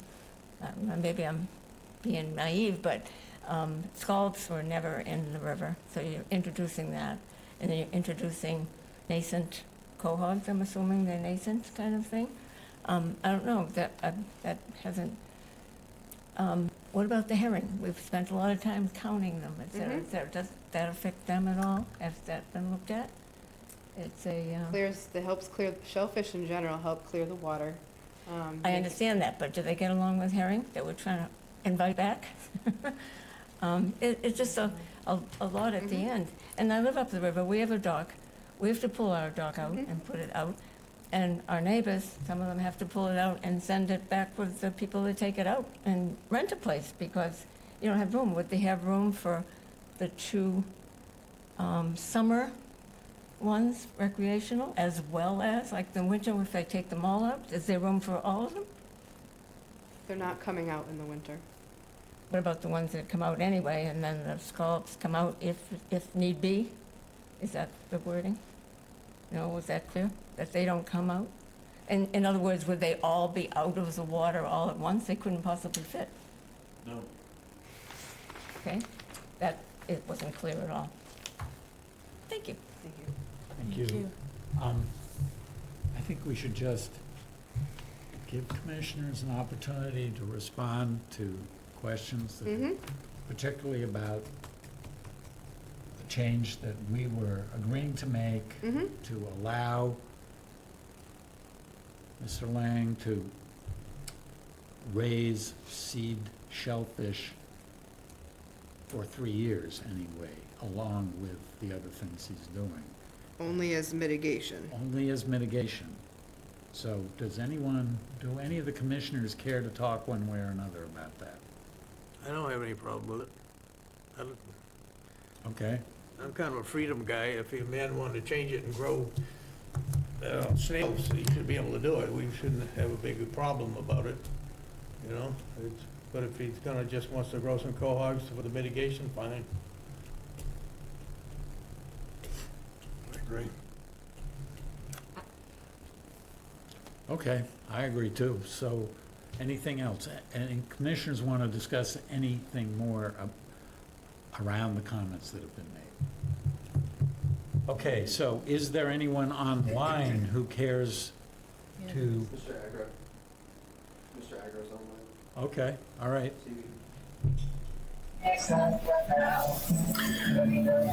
Hi, this is Charlie Agro with the BSC Group, if everyone can hear me. We hear a lot of music in the background, Charlie. Sorry, hold on. I had my hand raised before when it came to the questions with the floating docks, the existing floating docks, and I just wanted to confirm that the square footage of those was 156 square feet, and they were licensed, but it sounds like that was resolved, so I lowered my hand, and that was my only comment. Thank you. Okay, thank you for that clarification. Anyone else? Yes. Hi, thanks very much. This is Elizabeth Hang on Pyle a sec, from we have someone Law. in the room who's stepping to the microphone. We can listen to her first. You're already up. Okay. You speak. And then, is that Attorney Pyle?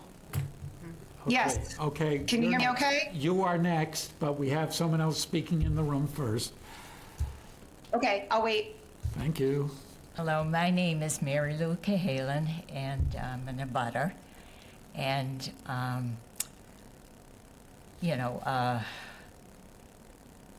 maybe scallops don't grow very well in our river, but I really would hate to see oysters because people have said to me, people who are in Chatham on Oyster Pond, they say they're a nuisance. People who have come to the house and workmen from Wellfleet, they say they're a nuisance. So oysters can be a nuisance, and I just hope that it wouldn't change to that. That's all. Thank you. Thank you. Attorney Pyle, Hi, thanks very much. Can you hear me okay? we can. Thank you. My name is Elizabeth Pyle. I'm an attorney at Hill Law, and I represent neighbors and abutters to this project who are concerned about some of the conditions that you've been discussing tonight. First, with regard to this issue of can the applicant change to a different kind of shellfish, I would request that the language that I initially had proposed there, where it says after public notice and hearing, is not redundant, and that I ask that you include it. If it is redundant, it can cause no harm, but I don't think it is, because we're concerned about an administrative approval, and we don't want there to be an administrative approval changing the kind of shellfish to oysters, for example. So if there's going to be a change in the project, we'd like the opportunity to comment on it at a future public hearing before the commission. And so we would ask that you include that language in there. If there was never going to be an administrative approval of a change, then there's no harm in adding it, but that gives us some comfort that there will not be a different kind of shellfish that will be introduced here in the future without a thorough review and the opportunity for us to comment on it. With regard to the equipment storage at the property, if the commission's rule is that no equipment can be stored within the 50-foot buffer, we ask that the rule be applied consistently here. And if the configuration of this project is that it's all within the 50-foot buffer, then that's what's necessary to protect the wetland. I couldn't quite follow from the discussion all the changes that you're going to make to the equipment, but what I would suggest is that we have language that says no commercial equipment of any kind can be stored at the property within the 50-foot buffer. And that should address any kind of temporary concern that the recreational floats that are being used currently or that may be used sometime again in the future cannot be stored at the property seasonally. But if you say no commercial equipment associated with the scallop farming operation, like cages or boats or vehicles, or the scallop farming floats, upwellers, none of that can be stored on the property. We would agree with that condition, and we would suggest that's in keeping with what you've done in other cases for other properties. And I think that's primarily our concern. So thank you very much, and I'd be happy to answer any questions. Any questions for Attorney Pyle? No. May I make a suggestion? Please do. When the commission is ready to cut off, or to close and cut off comment, I would recommend you make a motion to close the public hearing for public comment, just to make that formal. when you're ready, when there's nobody else to speak. Okay. That's a good suggestion. Is there anyone else who wants to speak? I hear none, so I will myself make a motion that we close the hearing for public comment. I'll second that motion. Discussion? All those in favor? Aye. Aye. I have to abstain, as you know. Right. So just amongst the commission now. Just amongst the commission. Does anyone object to going with Attorney Pyle's request that we include the must be approved by the commission after notice of public hearing? No, I agree with you. I wouldn't do anything, I wouldn't make a change administratively anyway, so I don't see any reason to not keep it. It's fine. Okay. And I don't think that's it, right? I mean, no. Well, so if you add if you say no commercial equipment of any kind and leave it, I thought we had already agreed on changes there that would only allow the storage of one float. or It's existing. the existing recreational dock and float that are Right. in the driveway only. Which is more constraining than what Attorney Pyle is suggesting, so Yeah. why would we, Yep. why would we? Yeah. It's just any equipment, Yep. so. Okay. Do we have any further discussion here? Just for clarification, from my understanding, how will number 3 be worded? No Yeah. equipment of any kind, including but not limited to commercial vehicles, boats, cages, or floats associated with or used for the commercial scallop farming operation may be stored on the land or salt marsh at 11 River Bend, except within storage is allowed for the recreational dock and float in the existing gravel driveway, provided it is secured.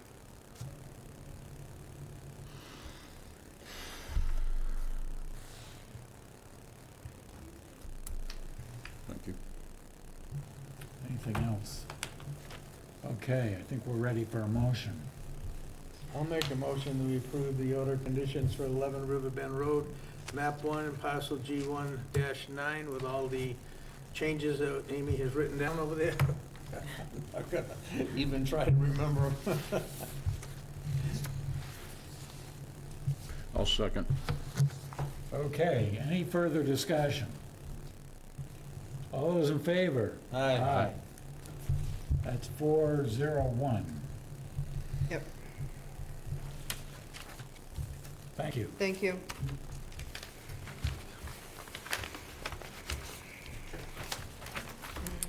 All right, where are we here? Now we have order of conditions for 277 Great Western Road, map 38, parcel A1-11, after-the-fact tree and shrub removal and replanting. I believe the owner of the property, Mr. Peterson, may be on or trying to be on. He wanted to have a little conversation. He was not able to join last meeting. There was some issues with the audio. All right. So if we can go back a little bit. Mr. Peterson? Matt, if they're on the phone, do they have to hit any specific number? I'm not sure about that. I'm not sure. If you just, he's muted, so if there's an option on the phone to unmute, start there. I don't If know you are a phone caller, if you unmute yourself on your phone?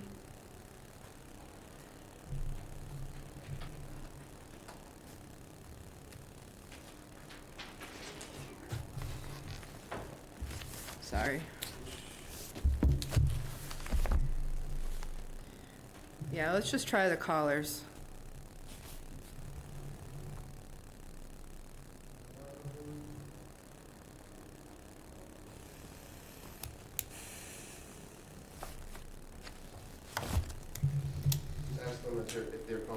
Please unmute. If you're calling in regards to 277 Great Western, please unmute your phone.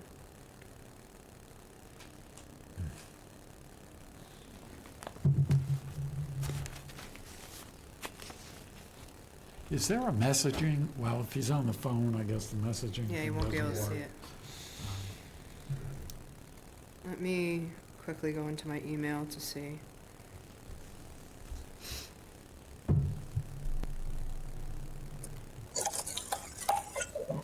Here we go. Mr. Peterson? That's Mr. Peterson. Yes, hi. I don't know why my phone isn't allowing me to talk. I don't know, but we can hear you now. Okay, good. Good. This happened last week, as you know, Amy. Yes, I And do. you guys had your own technical difficulties as well. So I'm glad we can finally chat. But I heard all of last week's meeting. And I understood, a portion of it very well. I mean, my concern and my question really is, can we, as soon as I learned of the transgression on the property that I own, I immediately stopped, or had the contractor stop, and working with Amy have developed a plan for restoration. And I just was wondering whether or not the commissioners would revisit and reconsider the fines that were levied last week. So as a reminder, the fines that were levied at the last meeting were $3,000 for the owner and $3,000 for the contractor.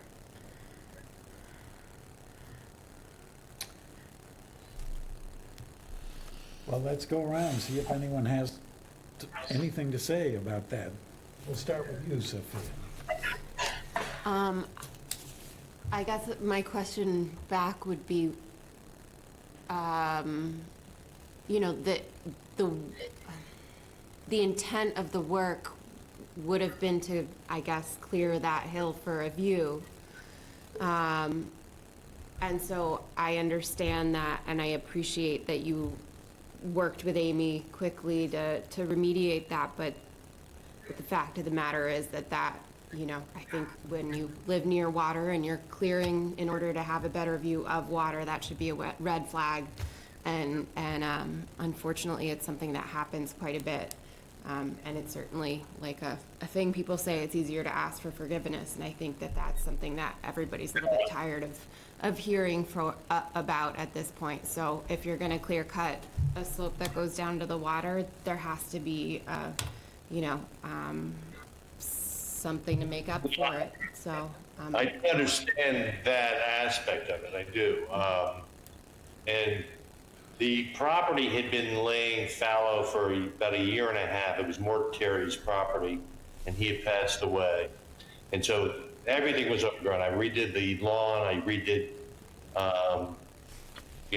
the driveway had begun to spill over into the woods and things like that. So we tried to just clean it up. There was no intent.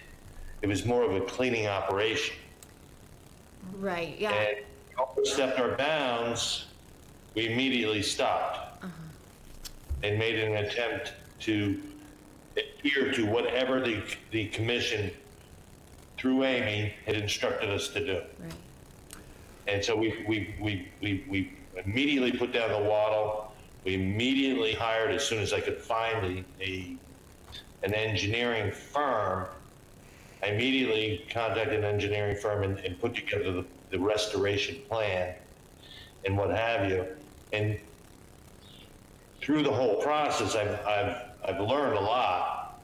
But right now, what I'm trying to do is be the good citizen of Harwich. I'm relatively new, and so I'm trying to do everything I can do to make this right. Okay, Mr. Peterson, if you don't mind, could you hold your comments, let the rest of the commissioners make whatever comments they have, and then we'll come back to you, and you can speak further, but I'd like to give everyone a chance here. Mark? Okay. I do appreciate Mr. Peterson's remarks and the prompt response. The issue troubles me because as a property owner, I mean, I am of the belief that you should be aware of regulations before you undertake a project. And I'm particularly disappointed with the contractor. This is the man's business, and I've been in business for 47 years, and the truth is everybody's accountable one way or another. So that's where I sit.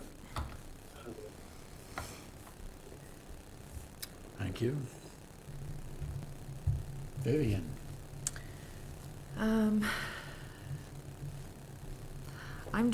I really just have a couple more questions, and that was to Mr. Peterson. You said that you hired this person, the landscaper, to sort of do a general cleanup of the area.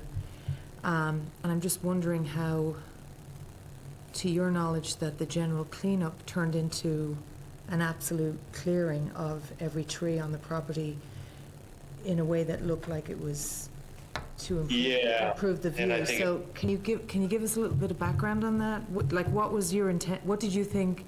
What was your understanding about what was going to happen at the property in your absence? Because there's a big difference between, a cleanup, a general cleanup, and then chopping down to the stump. I don't have many trees. There were a lot of them. So I'd just like to hear a little bit more, maybe background on that. And I kind of agree with what the previous commissioners have said, so. Yeah, I think the issue was one of language. And number two, I was of a mind that there was one dead tree, and even I've since learned that even with dead trees, if they fall within that area, you still need to get permission to take them down, even if they're threatening your house. So I've learned that. But it was not supposed to be a clear cut, not at all. Nor was it, did it look, and again, and you are correct. I mean, I've owned houses throughout New England, and I've cleaned up my property and things like that. I've never threatened wetlands before. So this is a fairly new experience for me. But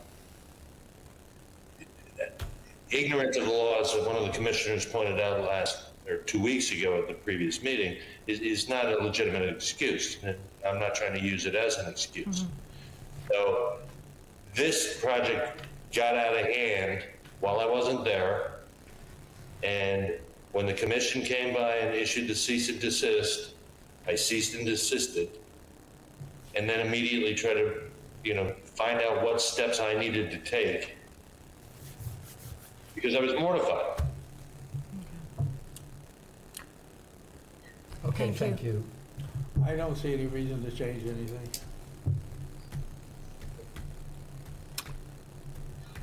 Yeah. I agree with all the comments here. This is a tough lesson for the owner,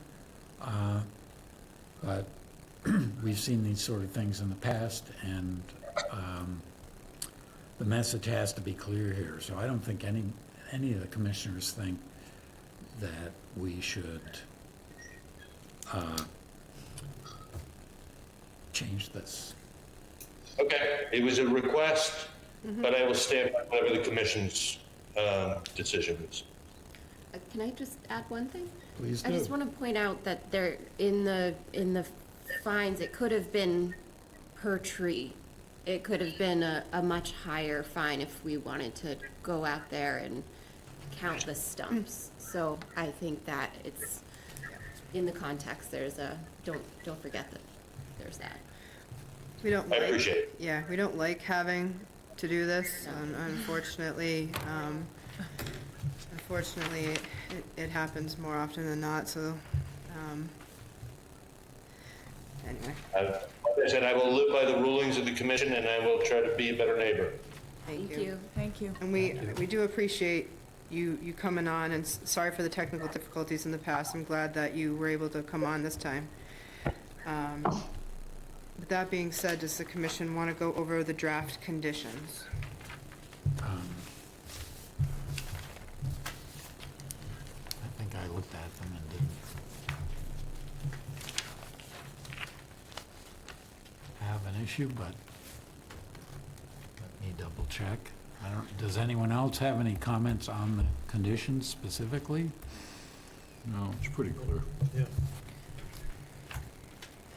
Okay, well then we can entertain a motion. We close the hearing and issue the order. I'll move to close the hearing. And issue the order of conditions. And issue the order of conditions. I wasn't sure you could do it. Second. It's the same. You can do under one. Okay. Well, anyway. Okay, moved and seconded. Any further discussion? All those in favor? Aye. 5-0. Thank you, Mr. Peterson. Thank you. Thank you. All right, now we already did 11 and 15 Shore Road. So now we're under discussion and possible vote. First item here is request by petitioner to review 3 citizens' petitions for town meeting 2025. 1, a home rule petition to reduce the application of fertilizer. 2, a home rule petition to reduce the application of pesticides. And 3, a petition to add a tree preservation bylaw to the general bylaws of the town of Harwich. They have them all, unless you have something new. This is just general comment. Okay. I didn't print out enough. John, well. Thank you. I'll share with Wayne and Viv. All right. Thank you. Quick summary comment. Thank you.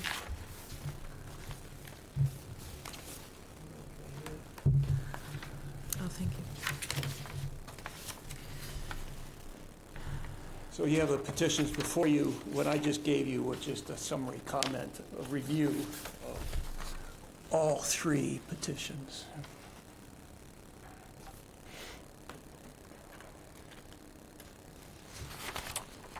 Okay, This is all the same as last year? please do state your name, Patrick. Okay, yeah, I'm sorry. Yeah, Patrick Otten, East Harwich. So these 3 petitions are the same as last year, with the one single word change in the fertilizer, adding the word garden. So commercial farmers are exempt. Homeowners can apply fertilizers to their plant, what is it? I added the word garden in addition to their plants and vegetables, okay? So, I'm assuming you're all familiar with each petition? And do I need to go through those? No, okay. I think so. Again, my position here is worried about the environment, the 80% decline in our estuaries, fresh ponds, the red tide, the cyanobacteria, blooms, the shellfish closures, on and on and on. So I'm worried about the human impact of our environment.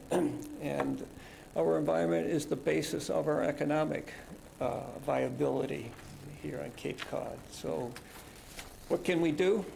My petitions ask us to stop doing what we're doing, and that is limit, restrict the application of fertilizers. I received emails from, 11 emails from True Green saying, your lawn could be brighter green than your neighbors. 11 emails this past week, What this petition does is restrict the application, the broad spraying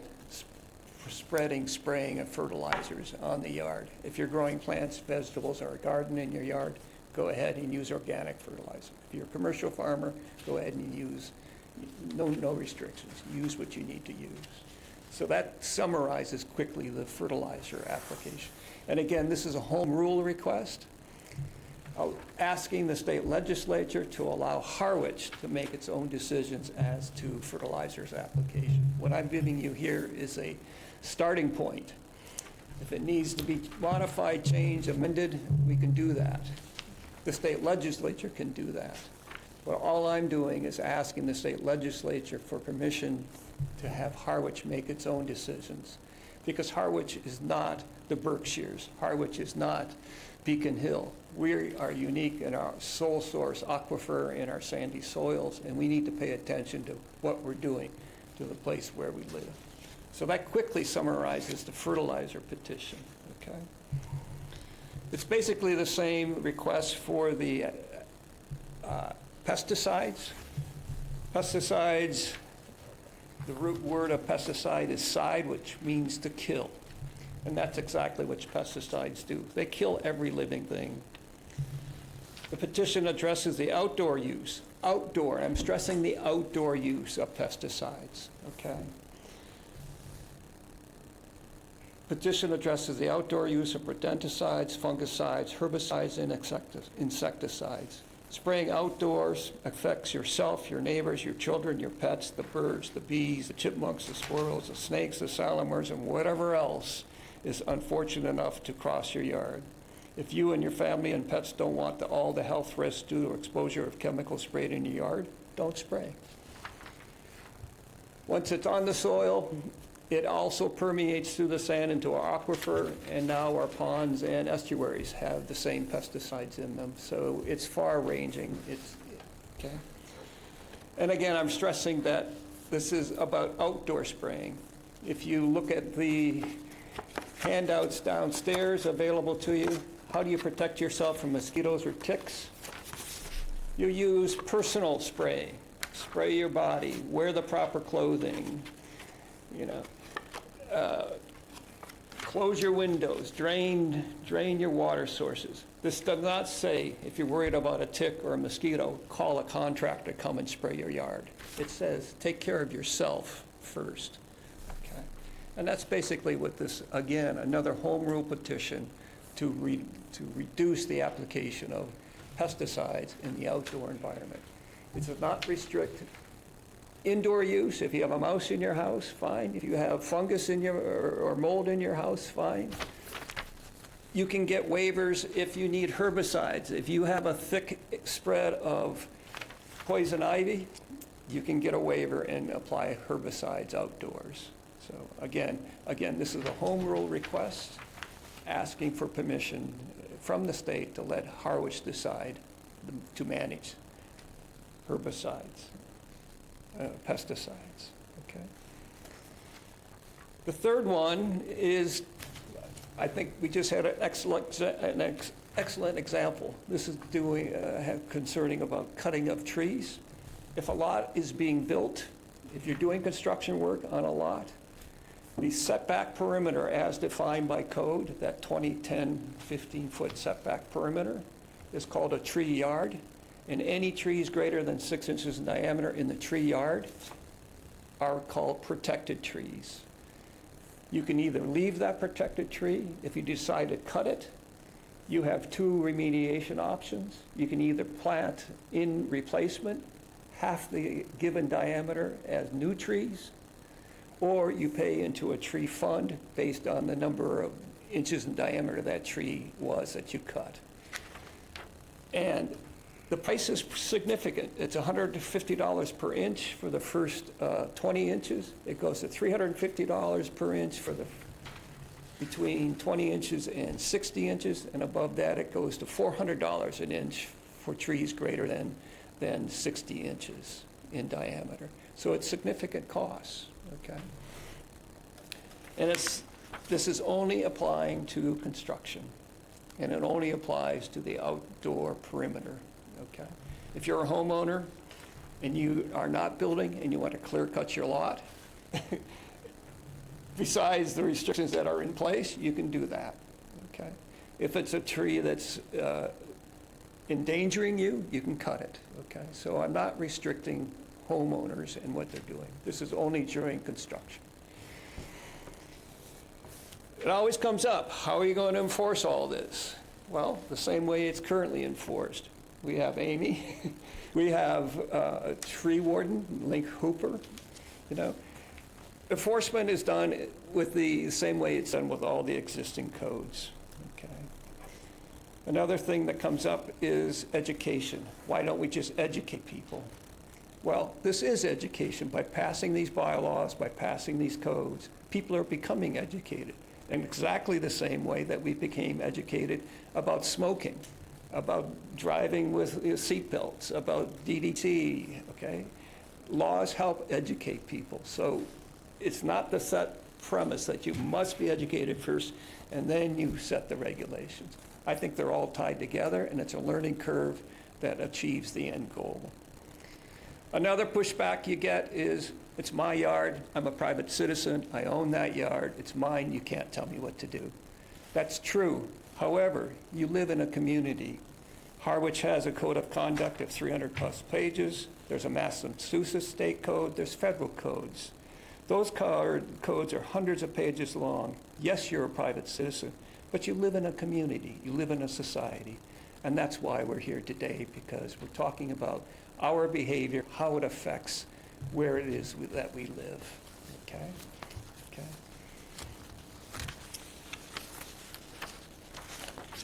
Harwich's economic viability exists because of the resources we are destroying. The 3 citizens' petitions will help keep our behaviors aligned with our values, help protect our environment before we all wake up one morning and realize what it is we have lost. That's really a quick general summary. I can answer specific questions if need be. And, okay, so thank you. Thank you, Patrick. We'll open it up for commissioners to question or comment, unless, Amy, you have anything you want to say. No, I do applaud your efforts. We certainly have an issue with excess phosphorus and nitrogen, and the tree bylaw is something that it's an improvement over what we have right now, which was what we have is really nothing when it comes to new subdivisions. Going forward, so I'm recommending support of the tree bylaw. I do think going forward, the town should consider doing more regulations as it pertains to subdivisions. In regards to habitat protection, this is much better than what we have. Like I said, what we have now is nothing, but potentially this could be kind of just vegetated strips on perimeters of lots, which are good but don't offer a lot of habitat for especially the larger creatures. So this is certainly an improvement.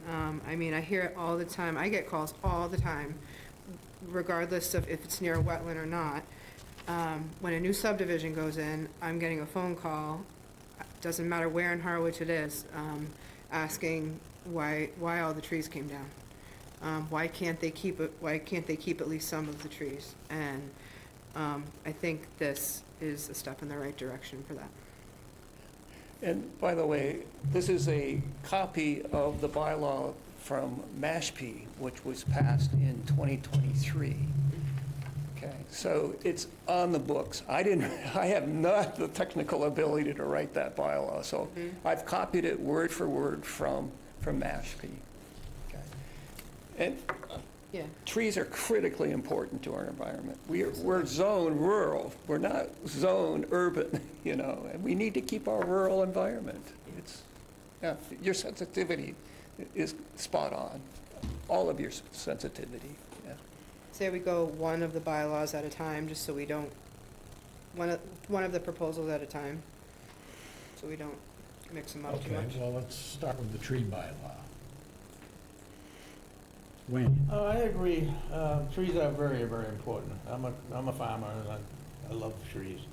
I'm just curious, what happened on Queen Anne Road just recently? Those 2 industrial lots were completely stripped of every tree that was ever there.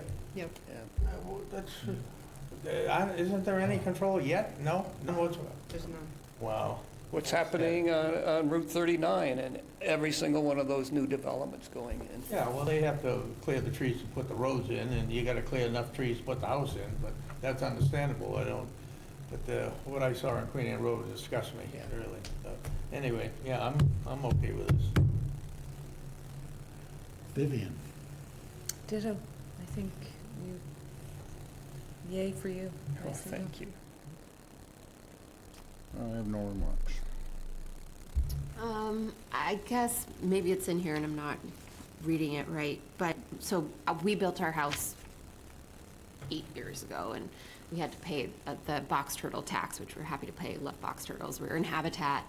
I guess I'm wondering, so also I live on a street where there are just, so many subdivisions going in. It's so sad to see these forests just completely stripped, and then whatever terrible landscape goes in afterwards, but that's a different topic. I think that I feel like for these cases where there are industrial lots, where there's subdivisions, where there's like acreage, and there's,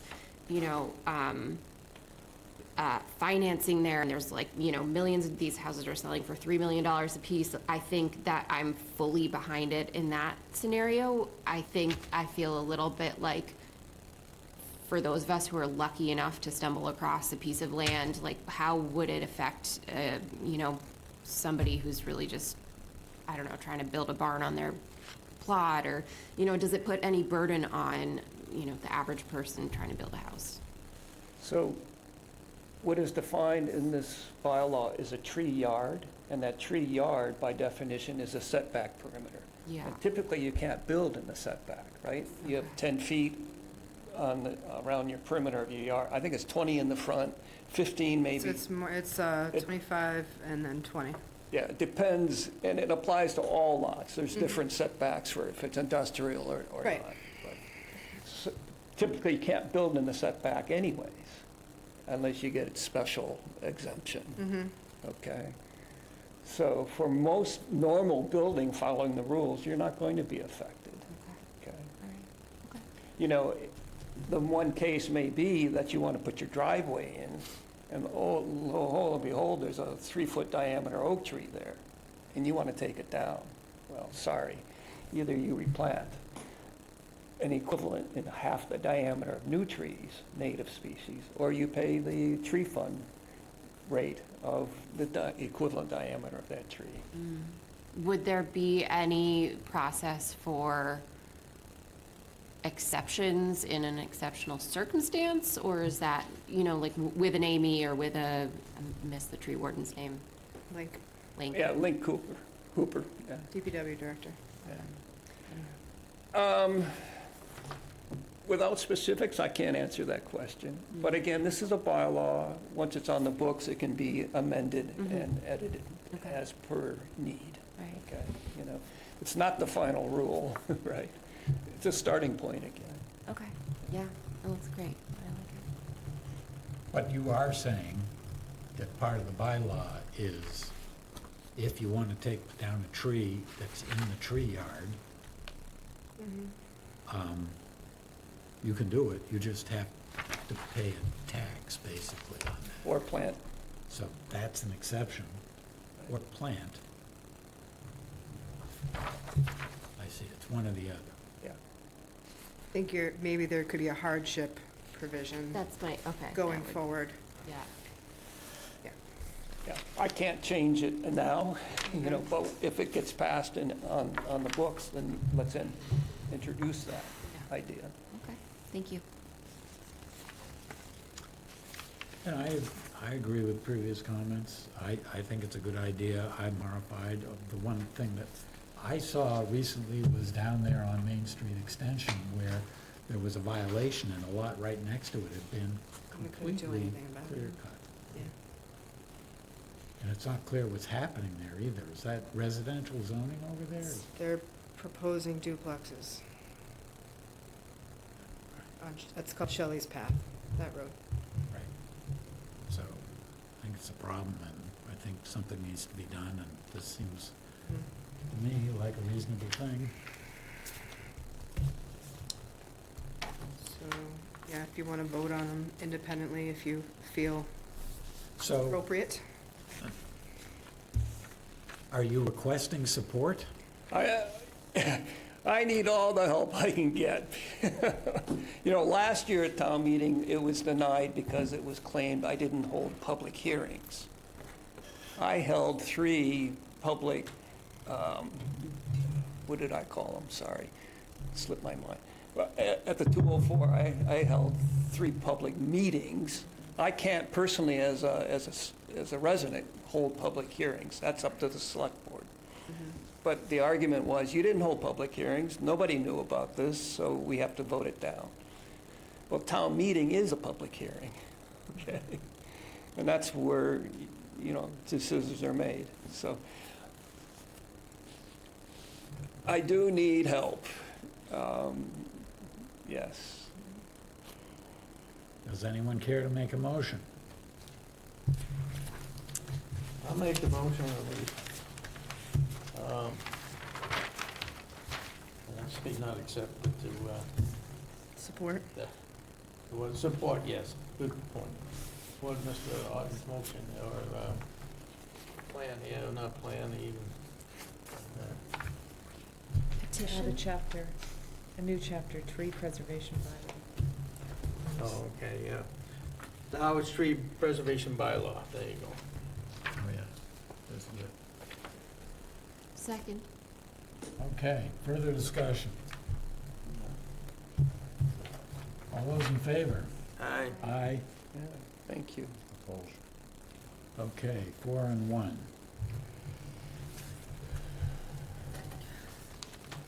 Okay, so next we have home rule petition for petition article for fertilizer.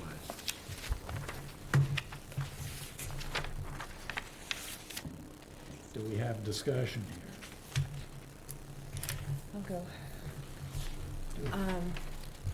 So I like where you're coming from with this, and, I agreed with pretty much everything you said. The only reservation I would have at this point is we are still kind of in the thick of learning more and more, at least I am anyway, learning more about all of this.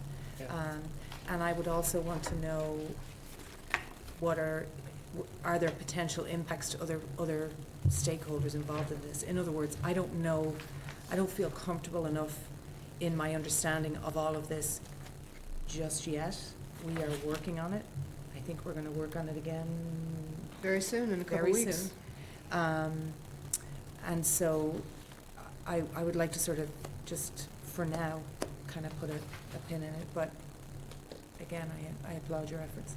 Yeah, this again comes from Orleans, who passed these 2 years ago. Since that time, it initially started with Nantucket, then Orleans picked it up 2 years ago, and then since that time, both Wellfleet and Eastham have picked this up. And again, these are requests to the state legislature to let those towns establish their own fertilizer regulations. And what I've written down is a copy from Orleans. Okay. Let's get more comments here. Mark? No remarks. Wayne? No, I don't have either. I kind of go along with what Vivian said. We need to look into this a little more, I think, especially after the next seminar or whatever you want to call it we're going to have. Okay. Yeah. Yeah, I think I potentially like the home rule concept, maybe. I don't think I'm in favor of like attaching this to that. I think that we're having a lot of these really productive conversations right now, and I don't live in New Orleans, I wasn't there for those, but I think that there's a lot of, there should be room for gray area, and I get that maybe things can be changed, but the way that it's presented, I think that personally I would prefer to support the idea of a home rule without something that's been laid out that is editable, but that's just, for whatever that's worth, so that's my only comment. So this is, again, it has been submitted by those 4 towns, and both Julian Sear and Luddy support this in the state legislature. They're backing it. And I agree with previous comments from my fellow commissioners. I don't think we're quite ready for this. I think we're going through the process now. Well, I think that the whole business about fertilizers, nutrients on people's lawns, there are some bright lines which get violated and have to be dealt with, but it's a subtle and complicated thing that I don't think is addressed here, and some towns have done what you're suggesting. Other towns, like the town of Barnstable, have put other kinds of restrictions in to try to control the problem, which is basically first attempting to establish reporting requirements so that the town has some control over what people are already doing, which is not what's happening right now. So I think we all agree that we need limitations on how fertilizers are being applied, but they need to be established in a way that is cognizant of the complexities of what happens to nutrients when they go onto people's lawns. And we're in the process of trying to get our arms around that and trying to get the community of people who put stuff on people's lawns and take care of people's properties, get them engaged in the same process and get some agreement and sign on to establish some limits and some rules for proceeding. And I think it's very important that we have the buy-in and the engagement of the industry that is caring for people's properties. And so we need to go through that process at this point. And so I'm not personally ready yet to go with this. I think we have one other thing, which is the pesticide thing. I don't know if people want to comment on that as well. Feel the same way about that. To do with the fertilizer. For right now.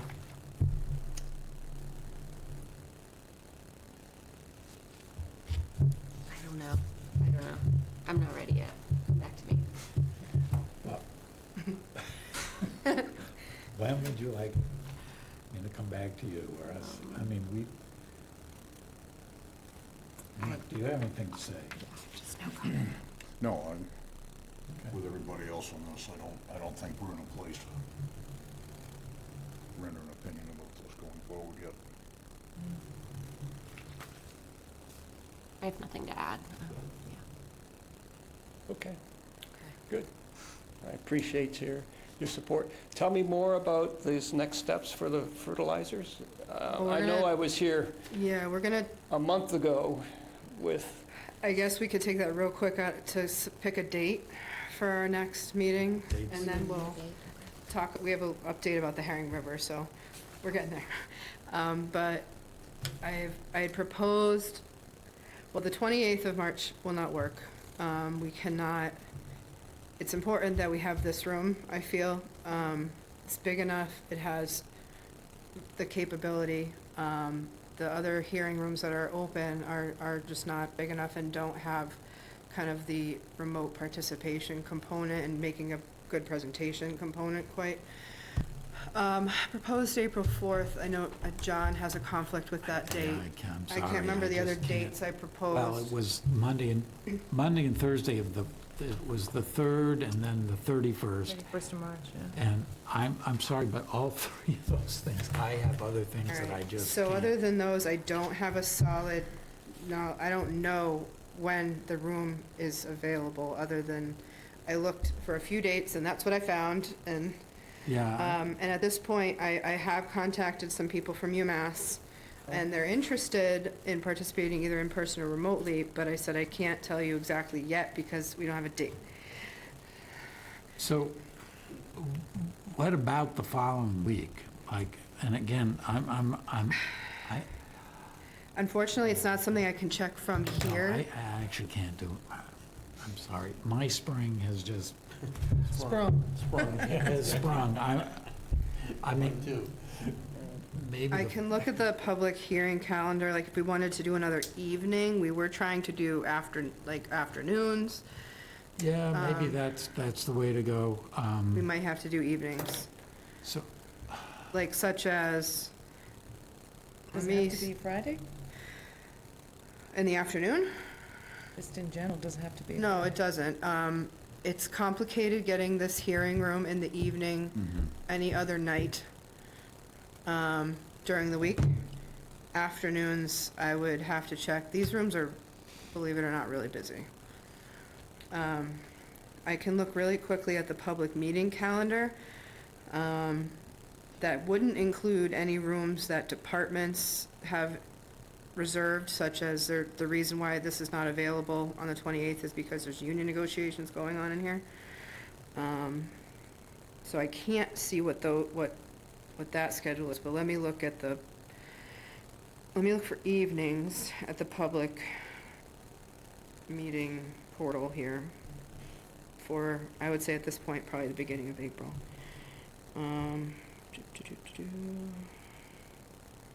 And I'm not expecting a time designation now, so. yeah, but this was We on the need to- agenda we need anyway, to- so. This is on We the. need to set it, Okay, I got you. so I can approach people to participate.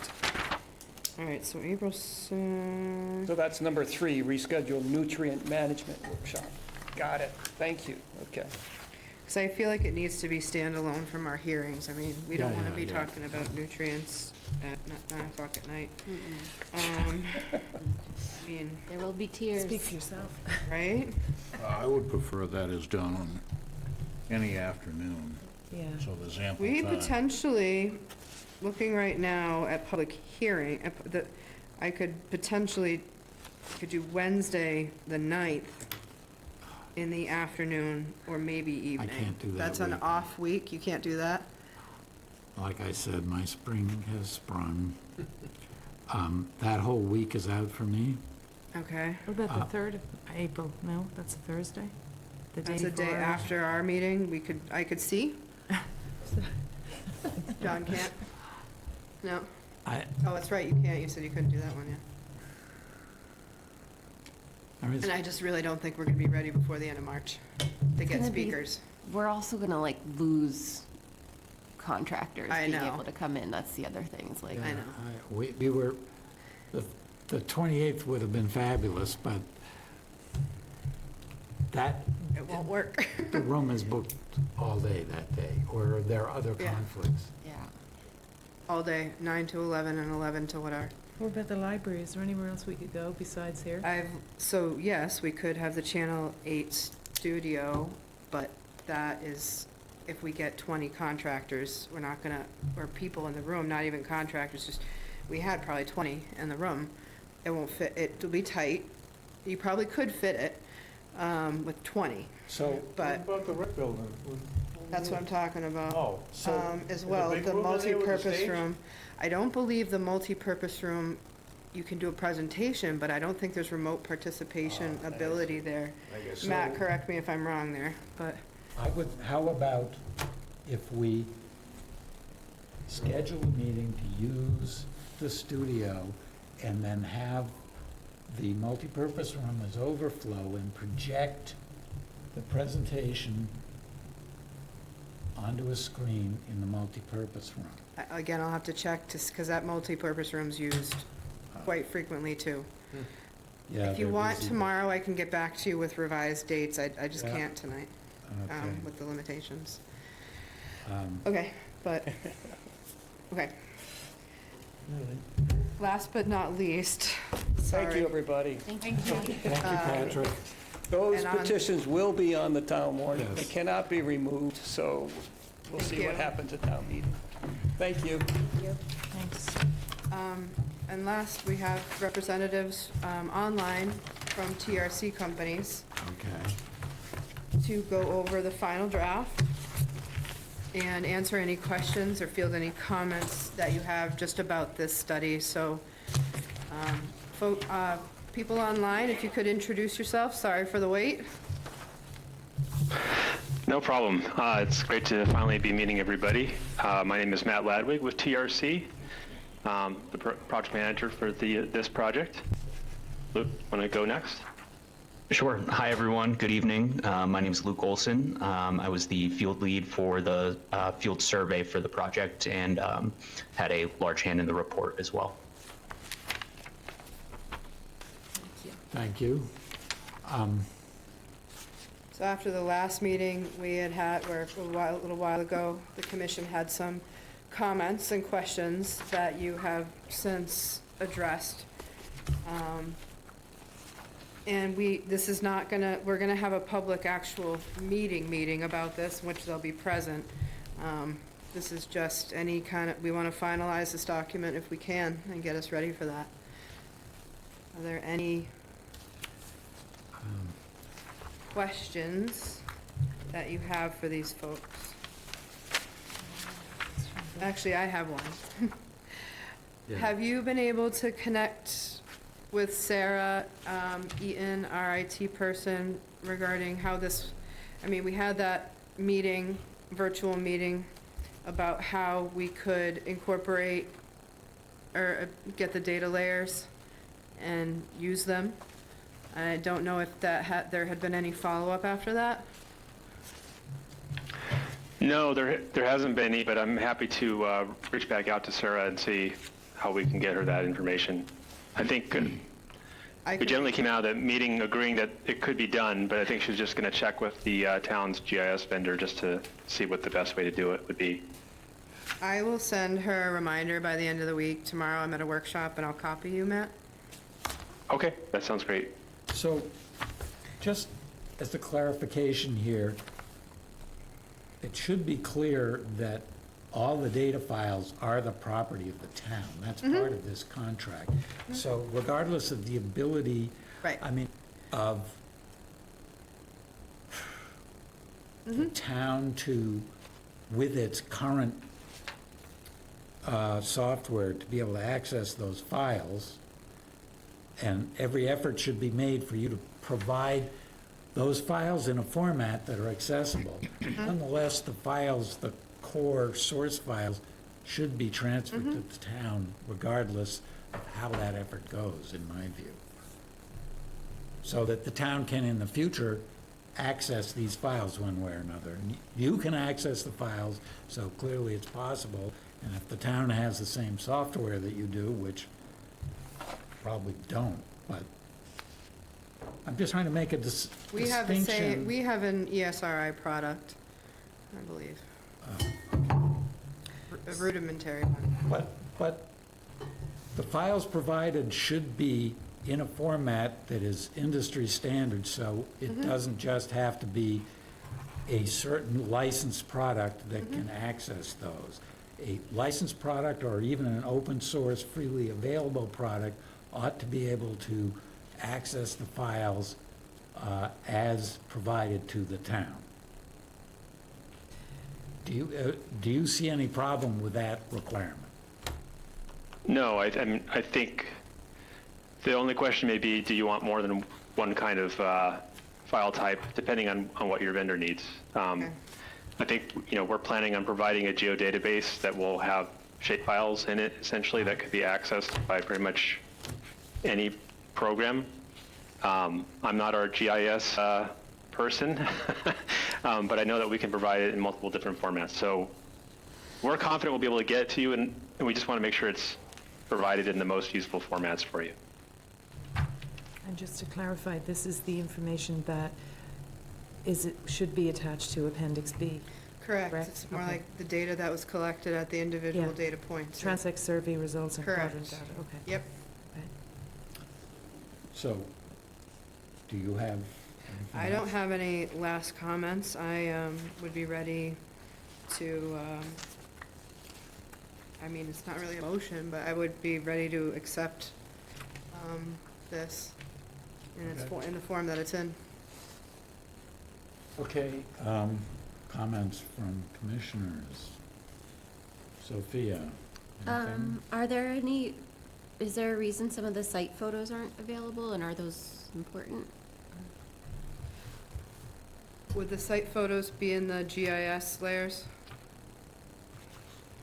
I think you might be referring to the fact that some of the sites we don't have photos for. Right. I think a lot of those, and Luke, you can confirm this, are control sites that were in the upper river. Is that right, Luke? Yeah, I don't believe well, I do believe we did not take photos for the control site areas. We had taken pictures for the specific structures. But yeah, the control marsh sites, there were no pictures taken since there was no structure associated. Thank you. That's it. Mark, No remarks. Vivian. Okay, so just bear with me because I maybe should know the answer to this and don't, but the only questions that I had is on page 21, table 4. And of course, I left my packet at home, but I happen to have the I've got it question right here, here. so. Do you want it? Sure, I have the question here. So why were the number of quadrants different between bulkheads and revetments, control, and then piers and docks? That was the first part of the question. And does that matter? And were the mean total vegetation numbers adjusted proportionately? If that makes sense.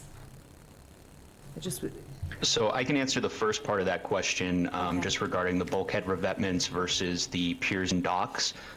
So in some instances, when we were doing the survey, the parallel transect is totally fine. We were able to get those 3 quadrats, but then when you go perpendicular to the bulkhead, you're going to be going out into the river channel, kind of past mean low water. And at some of the bulkheads, we just were not able to get those quadrats because they were completely underwater. Some of the bulkheads that were a little bit further up in the river channel, like closer to mean high water, we were able to shorten the distance between transects and still get the 5 quadrats that were associated with all of the structures. But then again, in some of the other instances, the bulkheads were pretty much the bulkheads were pretty much so close to the water that when we were doing the transect that's extended from the bulkhead out into the river channel, they were completely underwater. So there was no vegetation data to be associated with that. So it I sounds think the like, only other thing I would add is that I think there were just fewer bulkhead sites as well. Right, Luke? So yeah, that's we looked at more piers and docks, so we're going to have more data from those locations. okay. So it sounds like it doesn't matter is the answer to the second part of that question. It's kind of immaterial given what you just said, right? Okay. I would agree with that. And then the numbers, are those numbers in that table, are they adjusted to account for that? Or does it matter? I think it's, and Luke, correct me if I'm wrong, but I think that you're talking about the mean total vegetation, the percent cover. Yeah. I think that's just a raw average of everything that we found at those locations that are listed. Okay. So it's not been adjusted for the number of quadrats. It's just the overall average. Which I think that's the correct way to do it. Okay. Is not adjusting it. Okay, thank you. Sure thing. Wayne. I don't have anything, John. Okay, I just have a couple things. First, I actually found the report pretty readable, which is nice. One comment, and is that there are a few terms in there that I didn't know what they meant. And I think the public should be able to read this and understand. And only a few terms that were a problem for me. I don't know if there are others. I mean, I've learned a lot of language since I've been on the Conservation Commission, but like salt pan was one of them. I had to look salt pan up on Google to know what a salt pan is. And, yeah, Salt pan, I have no idea. okay, so that makes me feel better, because I thought, I grew up on the water on Cape Cod, I should know what a salt pan is, but I didn't. So, and then there are two other words in here on page 30 in discussion of shellfish studies, identification of other infauna and epifauna captured as part of the survey. Again, I have no idea what infauna and epifauna are. I think, and I generally have a general peeve about overuse of acronyms, and I don't think that applies here because I didn't get triggered about that at all in here. But it's sort of the same thing. It's jargon that you guys are familiar with, and so you don't think about whether or not other people are going to understand what you're talking about. So I mean, one suggestion would be to have a glossary or definition of terms, but then that would be reorganizing the thing. But if you could just put in parentheses Yeah, a little definition a right little after those definition words. of those things, and I don't have any other ones to suggest, but it's just improved clarity. What is a salt pan? You know, I could try to tell you what I read on Google yesterday, but probably these guys would be better. Hopefully, they can explain it I hope clearly so. to you. So from my understanding, I worked, for a little bit of context, before TRC, I worked with the trustees of reservations as a coastal ecologist up on the North Shore in the Great Marsh up there. And I was doing monitoring for their large-scale salt marsh restoration projects. And based on what I understood, the salt pan is kind of like an unvegetated area along the marsh that has kind of died off and is holding water and is mainly bare. And yeah, it's just pretty much a bare area in the marsh interior Pretty much that call it is mud no flat. longer vegetated. Sorry, what was that? I said it pretty much called the mud flat, right? In layman's Yeah, terms? it's similar. I think the difference between a mud flat and a salt pan, in my understanding, is a salt pan is kind of on, again, the marsh interior, whereas a mud flat would kind of be a transitional zone, kind of closer to you know, the existing water features, whether that's the river or an estuary or just the overall coast. So the distinction between those two would be a salt pan is kind of like a dieback feature, whereas a mud flat is just a standard feature along any sort of river or, again, estuary, coastal zone area. Thank you for clarifying it. Now I know. You care to define infauna and epifauna? Sure, I'll do that one. So that's just the bugs. So the things living on the surface or attached to surfaces are epifauna. They live on top of the surface. And the infauna actually lives in the sediment. Okay, So great, thank you. that's easy to clarify in the report, and we'll do that. And to be honest, that was a new term for me as well, so don't feel too bad about not knowing that one. Densiometer. Densiometer? How do you pronounce, is it densiometer? Which one of you used the densiometer? That was a school day for me. I never heard of such a thing. Is that how you say That it? was during the field. That was during the field survey. My partner out in the field was the one who actually collected the data associated with the densiometer, but it basically is a way to measure shading. It's typically used for tree canopy cover, so we did have to adapt it a little bit to try to get the overall shading impact from the dock and piers specifically. But yeah, it's basically like a little mirror with a grid, and however many of the grid points are covered by shade kind of gives you the value. So the more grids that are covered, the higher the shading impact. if there's no grids that are covered, then it's an open area and there's no sort of shading impact. Would it be helpful to have a photo of it in the report? Because we could put that in there too. I don't think so. I'm just nerding out on it, that's all. I was. Okay.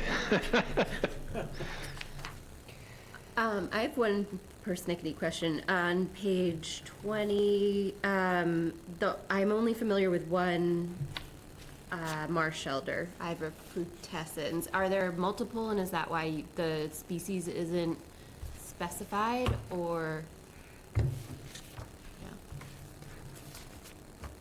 The Iva that we were picking up was Iva rubtescens, so we can add that in. Yeah. Okay. Cool. Do we have anything else?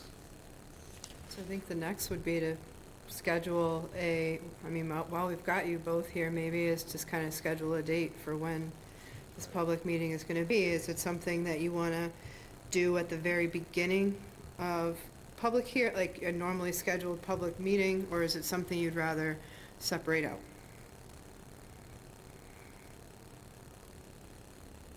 Anyone care We to? I could- would personally, because of my scheduling problems, prefer to do it at a regular meeting. A lighter regular meeting, if that's possible. Like tonight. I can't predict what they're gonna be, but going forward, either April 16th would be a possibility on our end. I don't know about TRC, you could let me know.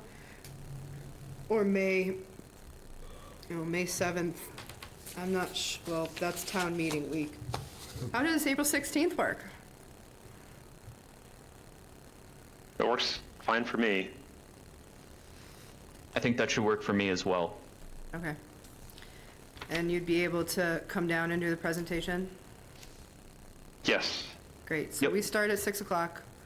We'll be in touch before then, but let's plan on April 16th, 6 PM here for your official unveiling of the Herring River study. So those of you who have stuck around for 3 hours, you will have an opportunity then to ask questions if you have questions. We're not going to do that tonight. Okay. All right. Okay? This doesn't require a vote, right? No, you can just instruct them to finalize and we'll be ready to go. So you've got our comments. All right, Yep, we'll do that. thank you. Great. Thank you. Thanks All for right, hanging in thank you. there. Have a good night. Thank you. Thank you, everyone. We've got his minutes. Minutes.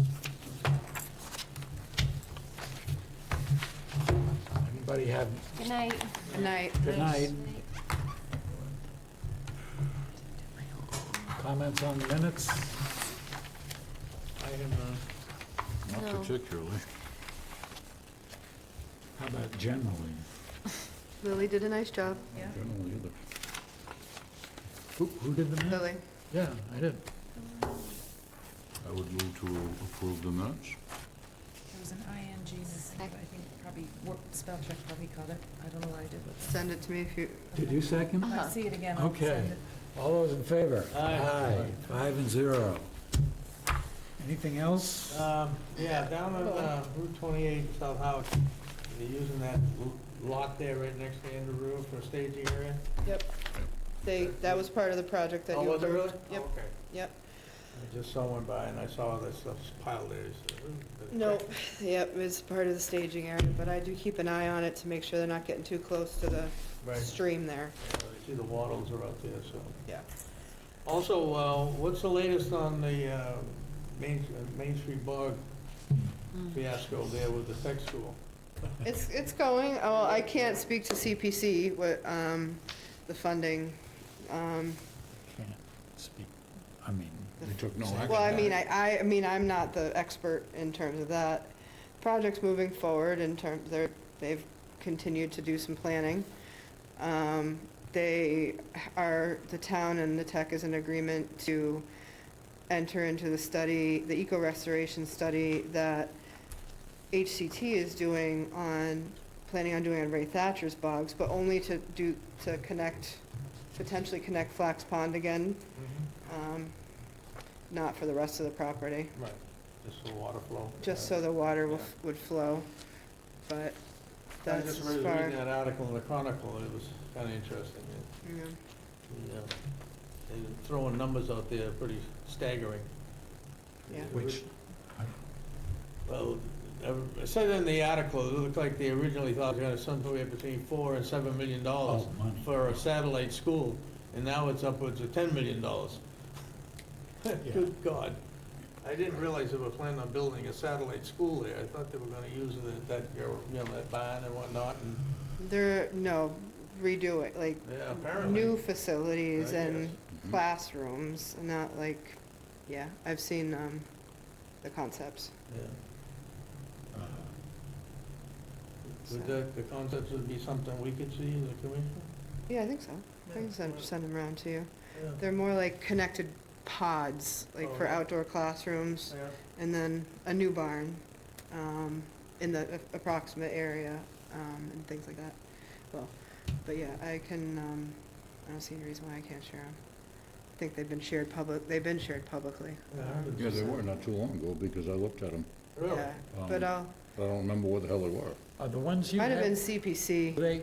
they presented stuff to CPC. Yeah, I think it's that. Is that what you have? Yes, yep, I see. yep.